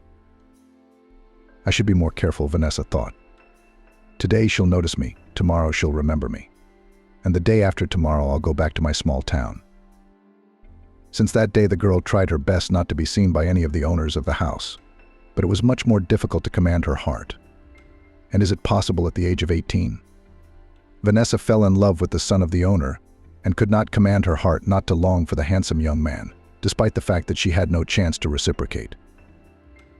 The next week passed relatively quietly. Matthew and Ciara went to Peterhof and stayed there for a week at the boyfriend's friend's house. Vanessa got a break and could move around the house more or less calmly and fulfill her duties with full dedication. The girl also saw the owners rarely and hardly ever encountered them in person. Alan, noting the responsibility of the staff, periodically made small changes in the staff or reassignment of duties. For example, Vanessa was assigned to clean the guest rooms and all those rooms where the owners were present. And although in this case the probability of crossing with them increased, the girl did not dare to disobey the manager.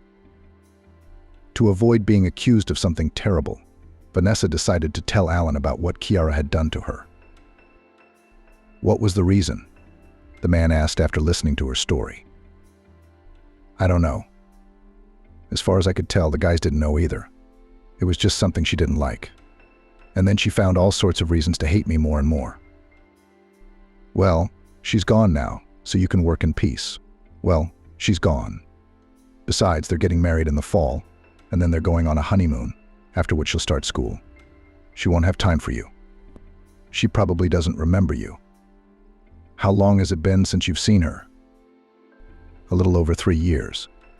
At the mention of the upcoming wedding of her lover and former classmate, Vanessa's legs nearly gave out. She didn't think the happy event would happen so soon. "Don't worry. It's good that you warned me. Don't worry. How come you were in the same class as her?" Her dad was from the local government back then and wanted to show how close he was to the people, which didn't stop his daughter from showing us what dirt we are, basically. "Yeah, tough luck for you. But why have I learned to ignore people like Ciara? Like your mom?" The man's voice broke out involuntarily, but he didn't even seem to notice. "How do you know what my mom was like?" Vanessa was surprised. "You told me." It was obvious that Alan was embarrassed and didn't know what to say. Maybe he said at last. The next day, Vanessa met the owner of the house for the first time. She was cleaning the table of photos, humming her mother's favorite song. At that moment, David entered the room. "Jessica," he said involuntarily when he saw the girl. "No, I'm Vanessa. I'm sorry, I didn't know you'd be home at this time. Alan told us to do the cleaning in your absence." "That's okay. Go ahead and work. I won't interrupt you. You just remind me of someone I know. My mom's name was Jessica," too, David said unexpectedly. Vanessa continued working. At Alan's insistence, The staff tried not to engage in conversation with the owner. She didn't see the man's face change, as if he had seen a ghost in front of him. The next day, Alan told her that Chloe and the landlady were away on business, and in their absence she would be responsible for cleaning the owner's rooms. Why me? I thought I was only allowed to clean the hallways and the living room. It's David's personal order, Alan replied. It was obvious that he was not happy with this decision. Vanessa was not going to argue with her boss, so she went to clean David's room, assuming that he had already left for work. The huge apartment, furnished in classical style, decorated in gray pastel colors, reminded her of a trip to a museum. She spent a few minutes looking at the rich furnishings, which were different from what was in the rest of the house. That was why she did not immediately notice that her host had not left, but was sitting in a deep armchair by the window, apparently immersed in his thoughts. The girl's first impulse was to go out and return later. But at that moment the man raised his hand, in which he held an old photo from his seat. It was perfectly visible who was depicted on it. The black and white photo showed a happy couple standing, embraced on the seashore. The young man was David, only much younger by about 20 years. And the girl Vanessa recognized her mother. It was the very photo she had found after her mom's funeral. Only in her mom's photo, the man was ripped off. Unable to restrain the first impulse, the girl said, "Where did you get a photo of my mom?" David flinched. He seemed to be so absorbed in his thoughts that he didn't notice her entering. Quickly putting the photo away, he stood up and got ready to leave the room. "You didn't answer," Vanessa stopped him. "You made a mistake. That's me and my wife when we were young. My mom has the exact same photo, only you're torn off. And your wife is the same height as you. That's my petite mom in the photo. How do you know her?" Vanessa looked into the man's eyes. Many times she had read in books that in the eyes you can find the answer to all questions, and she had never understood how that was possible. Now, looking at the pain reflected in them, the girl realized what the man could not say out loud. "You're my father," she said. David took a deep breath and turned away from the window. Apparently it was easier for him to talk that way. "Yes, but I didn't know Jessica had a baby for a long time. When we broke up, I had Alan keep an eye on her, watch her from afar, help her if she needed it. A year later, however, he told me he'd met Jessica. She absolutely refused any help or any mention of me at all. It turns out he didn't stop looking after you. When you were orphaned, he was the one who made sure you were placed in our home. And you didn't know about this?" "No, not until yesterday. He wanted to keep you close so you wouldn't get into trouble. He hoped I wouldn't recognize you. Basically, he had the right idea. We weren't planning on living in this house for long. The chances of us crossing paths were minimal. But why did you and Mom break up? Do you have any idea? I had a family, a kid, Jessica. And Jessica was just a temporary fling." A distraction from the family routine, the girl finished harshly. "No, you're wrong," David objected. "She was never just an infatuation for me. Not her. She and I met here in Chicago. She was visiting the museum, and I had business nearby. We bumped into each other, got to talking. Then walked around the city until midnight. I just lost my head so much that I sent my family overseas and flew on vacation with Jessica. She was so sweet, so pure, so light, so trusting. I was serious about divorcing Addison and marrying your mom. What stopped you from doing that?" "My father. When he found out what I was doing, he was quick to bring me back down to earth. Our business was completely dependent on Addison's father. If I'd left her, my father-in-law would have left us with nothing, at best. At worst, we'd be found somewhere out of town. And it wasn't just my life I was risking. Jessica wouldn't have survived either." I couldn't lie any further, so I told the truth. She was broken and crushed. In the end, she asked me to leave her and never come into her life again. I couldn't just let her disappear. I offered to move to Chicago so I could see her once in a while. "And what did she do? Did you know your mother well?" "She refused," Vanessa replied. "Of course she did. I haven't seen her since, but my father asked Alan to keep an eye on her. Well, you know the rest. I saw the deed to the apartment, so Alan gave it to me. I didn't realize who he was at the time. I see now. Maybe he didn't tell me about it. I didn't know about you until yesterday. I mean, the best person to ask is Alan, I guess. I was having a hard time with our breakup. I wanted to go to her and apologize, but suddenly I got the news that Matthew was very ill. I got on the same flight to see him. My father did everything he could to save Matthew, and I came back as late as possible. When I got back, Alan said Jessica was missing, and he couldn't find any trace of her. That's probably when you showed up, and that's how he kept you from me. Maybe he did the right thing. Knowing that my beloved had a child with me, I could hardly resist leaving everything for you. But you had a child in your family too. Yes, I did, David said absently, and turned back to the window. Vanessa decided that the conversation was over and left the room quietly. As she was about to close the door, she realized and asked, "Can I continue working here?" "I won't say anything to anyone, I promise." "You're just like your mother." "You're not a mercenary," David replied. "I don't know what you mean." "Of course you can stay, but promise not to tell anyone about anything. If I may, it's going to be hard to explain now." Back in her room, Vanessa took a long time to come to her senses. The man she had never dreamed of meeting turned out to be her master, the owner of a huge fortune and family. Vanessa tried not to think about it at all. After all, now it turned out that she had fallen in love with her own brother for the first time. Now her love was not only unrequited, hopeless, but also criminal. Incestuous. She had to forbid herself to even think about it. The ideal would be to quit this house and forget this family like a bad dream. About demanding something from her father, the girl did not even think about it. After sitting in the room for about half an hour, Vanessa decided to find Alan and consult with him. Besides, she wanted to question him, because he almost certainly knew she was the owner's daughter when he invited her to work in his house. Besides, she hadn't fulfilled her duties, and she was used to working responsibly. Right now, though, the thing she wanted most was to pack her things and leave for her hometown. Probably my mother also decided almost 20 years ago, when she refused all the benefits offered by my father, refused to destroy his family.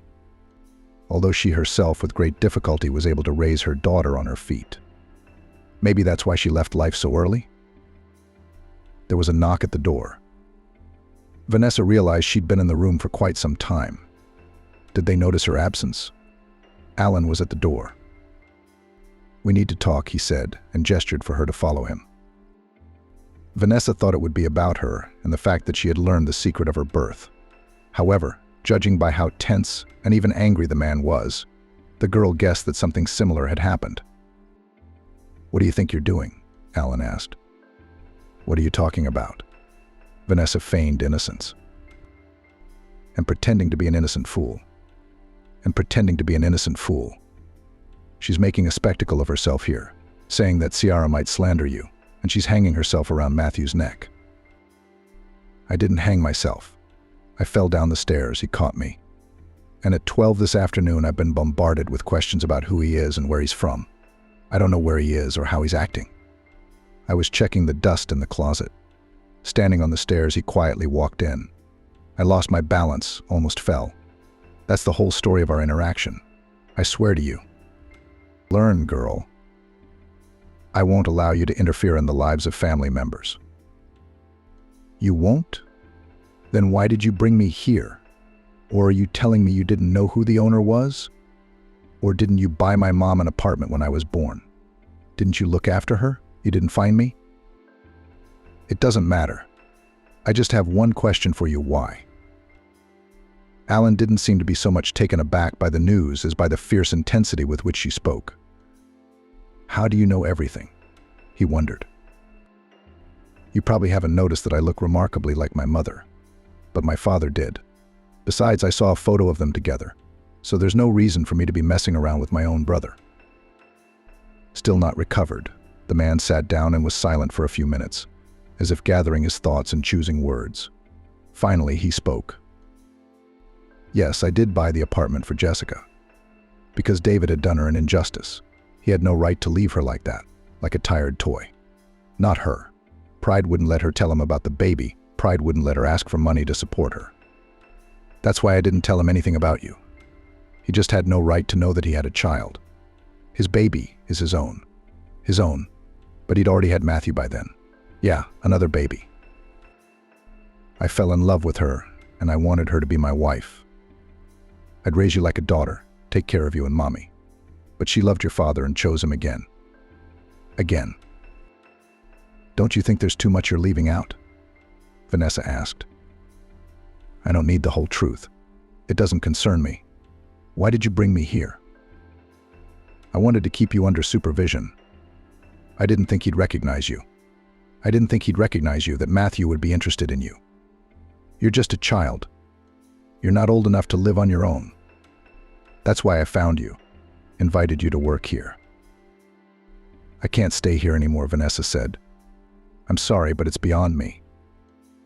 Why not? What's stopping you? Did David ask you to do this? No, he asked me not to tell anyone yet. So stay here for now. I'll decide what's best. Okay. While Vanessa was thinking of an answer, Alan got a call. What? Where is he? Is he alive? What hospital is he in? The man exclaimed. A moment later, he sprinted out of the room and rushed toward the service exit. Vanessa remained, not realizing what had happened.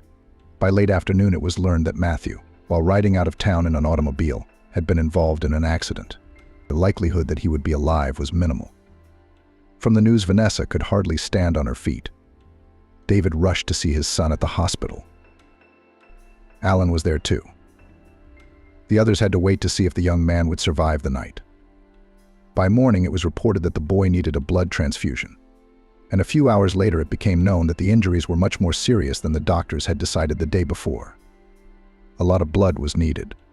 In addition, the guy had a rather rare group 4 negative. In such a situation, the ideal donor could be someone close to him. Vanessa's first impulse was to offer herself as a donor, but her Rh factor was positive. She was surprised by this. She had known since high school that children inherited their father's Rh factor, so it had to be the same for her and Matthew. Meanwhile, the search for a suitable donor was unsuccessful, and time was literally counting by minutes. Close relatives and all those who were in the hospital at the time were checked for a match. Unexpectedly, Alan turned out to be a suitable donor candidate. No one paid any attention to it at the time. Everyone was alarmed by the guy's condition and was glad that he would live. Recovery took quite a long time. The young and healthy body was taking its toll despite the serious injuries. Chiara was sent back to England by her father so as not to upset her. Besides, the school year was starting and the girl was just beginning her studies. The wedding due to the accident had to be postponed. It seemed that neither the bride nor the groom was particularly upset by this news. At the end of August, Matthew was discharged from the hospital.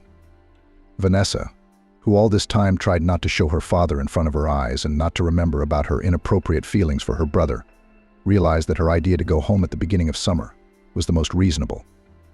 It turned out that Alan had interrogated her on the day of the accident for a reason. Matthew had shared his plans for Vanessa with him. The guy really fell in love and planned to leave the bride imposed by her father. He was not at all embarrassed by the fact that his beloved was a maid and that his father would be furious when he found out about everything. He decided to share his plans with someone he had grown accustomed to trusting since childhood. Uncle Alananu, his father's assistant and longtime friend, had actually raised the boy. In many ways, Matthew trusted him much more, so he decided to confide his plans for his upcoming marriage to him as well. Trust him, and ask for advice. Alan realized that the boy's youth and inexperience could ruin not only his life and career, but also hurt his father. In his first impulse, Alan wanted to send Vanessa back to her hometown. His plans were thwarted by an accident, and then he realized that he was doing to Matthew exactly the same thing his father had once done to David when he forced him to leave Jessica. However, he wasn't going to let their relationship go as far. Another naive, jilted girl and another unhappy child. No, that wasn't what Alan was going to allow. He made the decision to give them time to work things out. Maybe this relationship would work itself out. Or maybe there was no love affair, just a desire to go against his father's plans, so he decided not to get involved. Besides, it had been over 2 months, and the infatuation with the girl might have worn off in the young man's head. Unfortunately for him, Matthew not only did not forget about his infatuation with the young maid, but from the first day he decided to take active steps.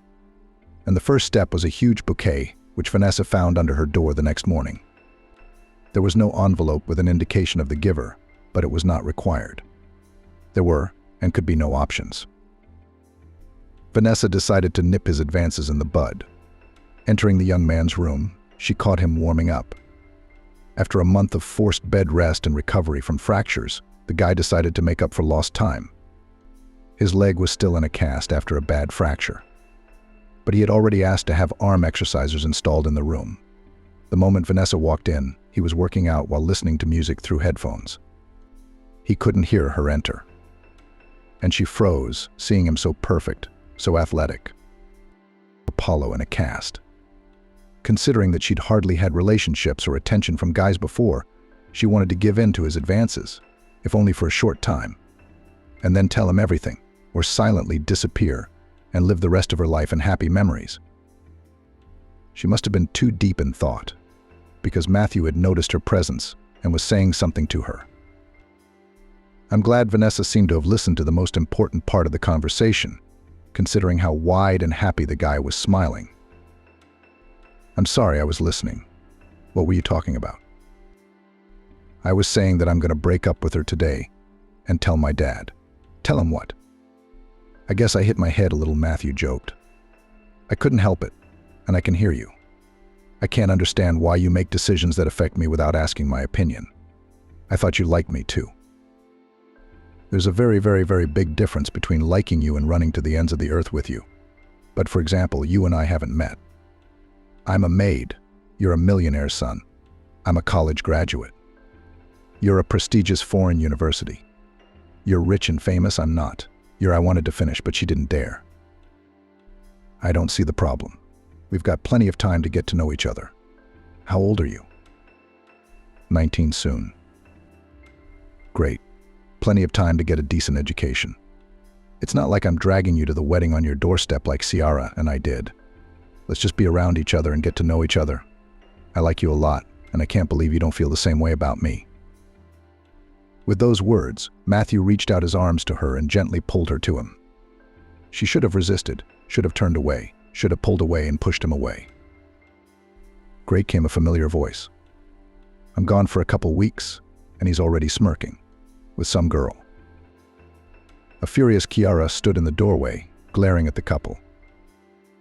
Ciara, what are you doing here? Matthew didn't seem bothered by the fact that he was kissing another girl in front of his fiancée. He didn't even open his arms, still holding Vanessa to his chest.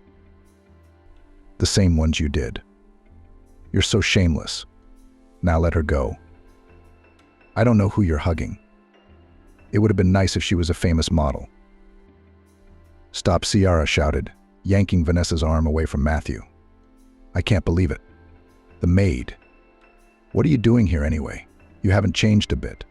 You're still the same ugly gray mouse. Ciara, stop it. Matthew stood up for Vanessa, not surprised that the girls knew each other. What are you, silent? Did you choke on your tongue as usual? What brings you here? Are you trying to get back at me? You sneak into my fiancé's house and get into bed with him. Don't get your hopes up, you won't get him. Ciara, you're wrong, Vanessa tried to justify herself. I took a job in this house, not knowing that it would soon be yours. I came to Matthew's room to see if he needed anything cleaned or brought in, and I accidentally fell on his lips. And he asked me to help him up out of his chair. I did, Ciara finished. You've never been good at lying, but now you decided to try. Well, that's a ridiculous excuse to fall for. Anyway, she turned to her fiancé. It's going to stop today, or else, well, she knows it will be otherwise. With that, the girl left the room, slamming the door so that a painting fell from the wall. The glass shattered into several dozen pieces, one of which bounced off and hurt Matthew's hand. Damn, what a fury. He laughed, trying to pull the shard out of the wound.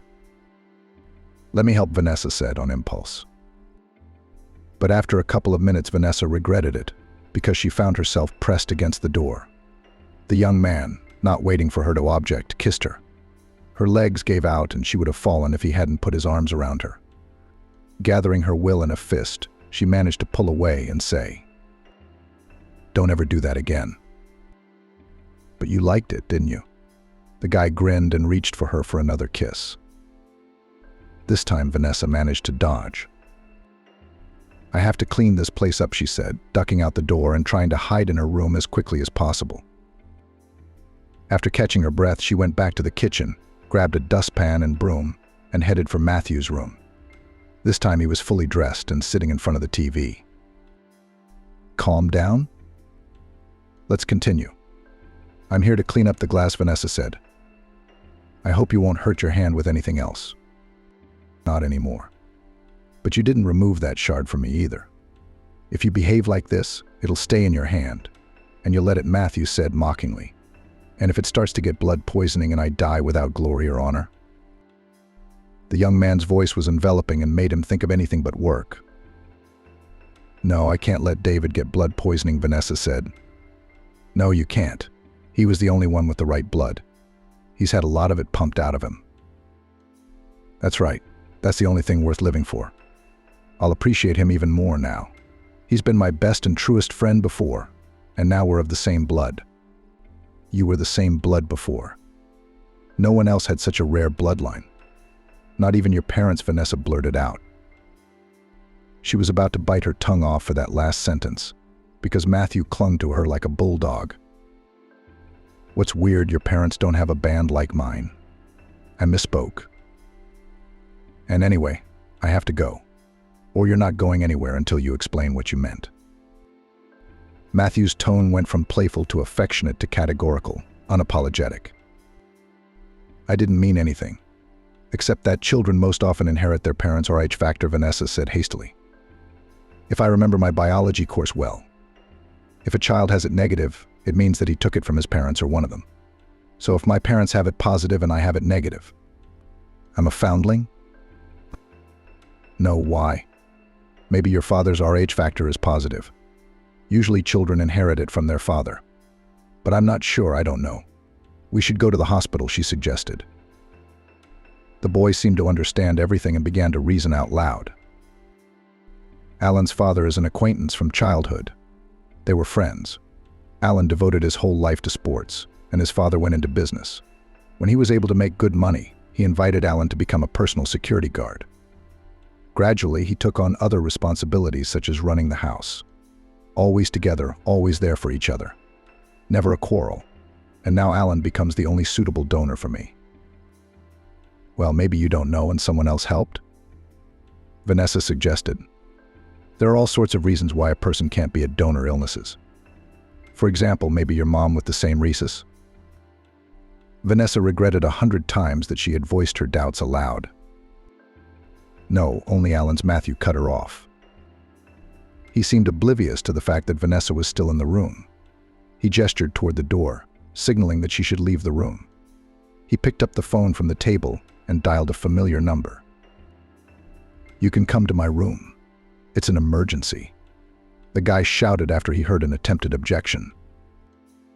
Going downstairs, Vanessa ran into Alan on the stairs, who was walking with quick steps towards Matthew's room.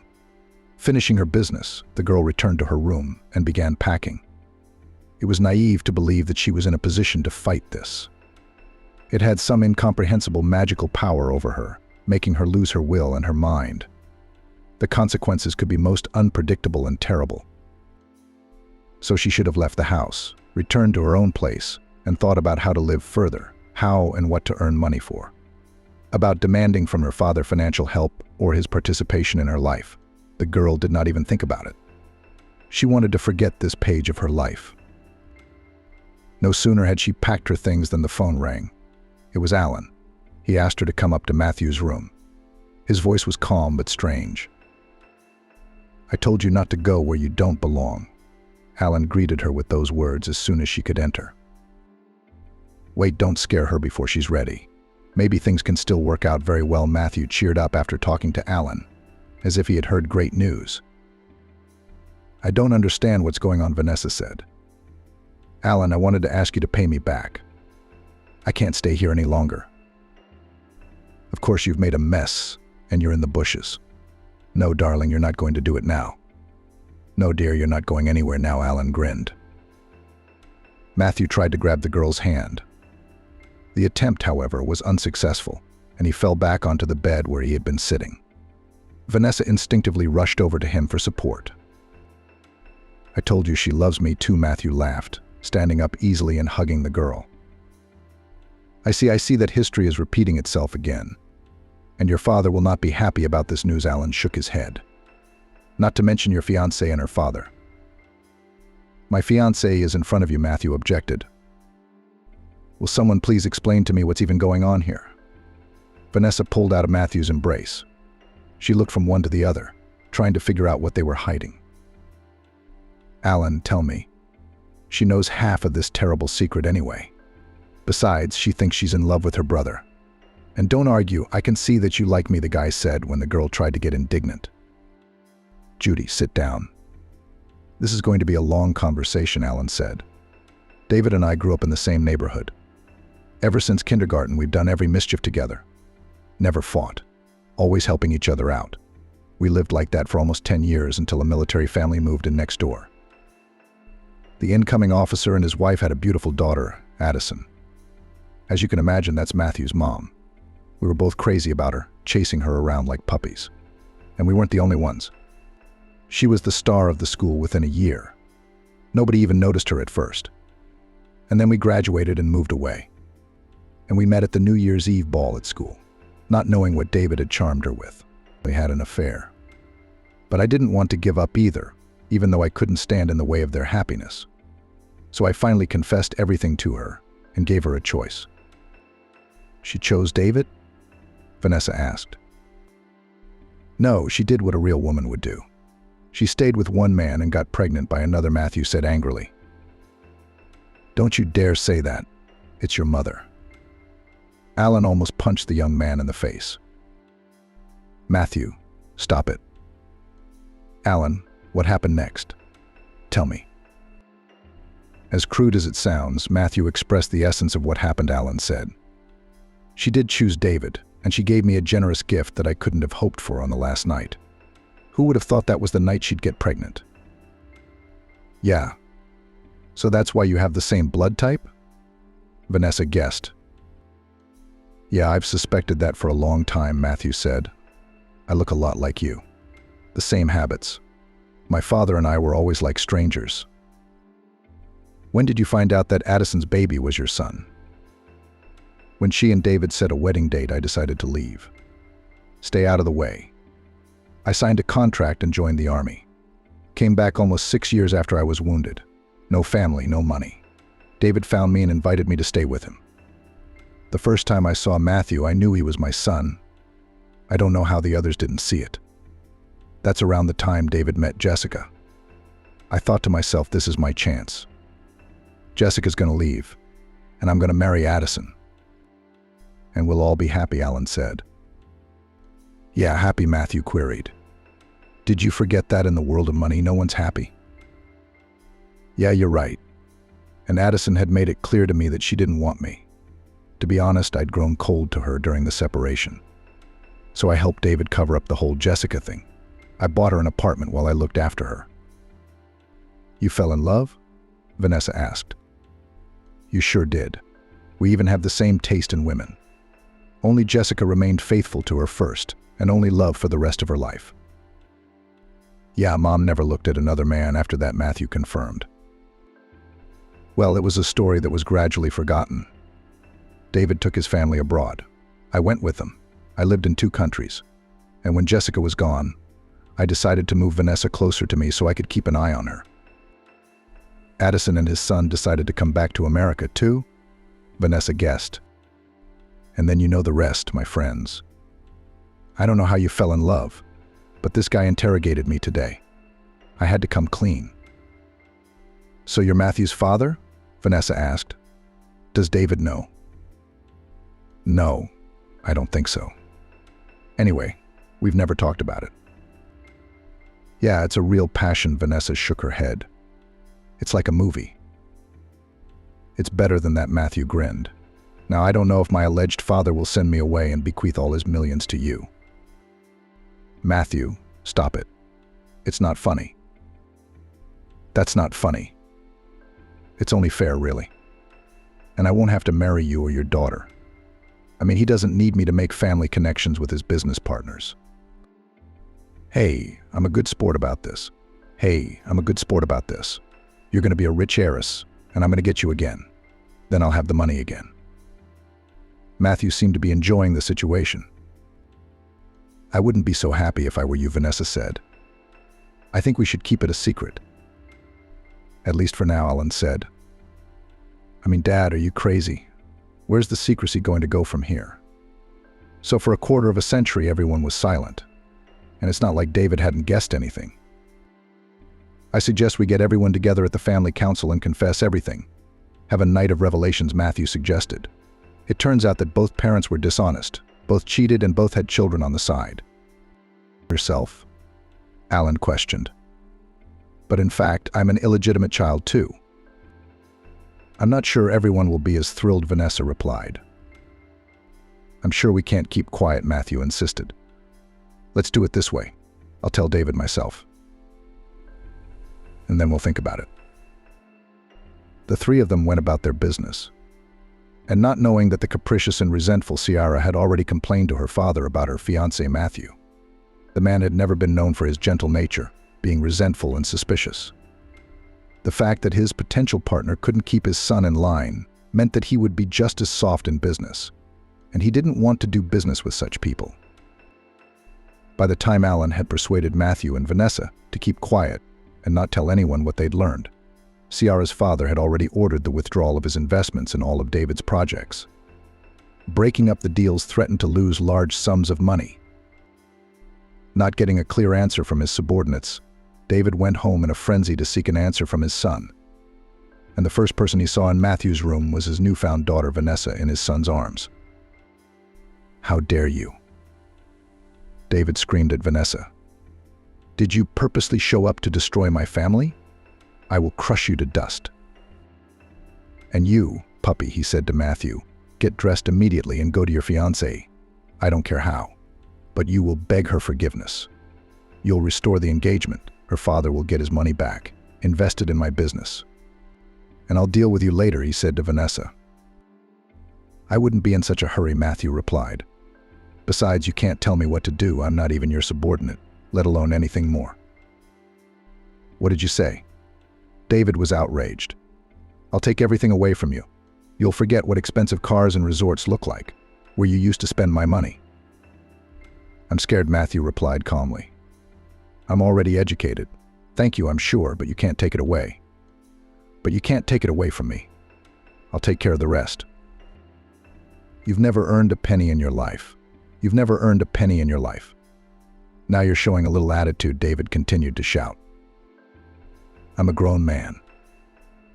As soon as I'm in shape, I'll leave your apartment. What's the holdup?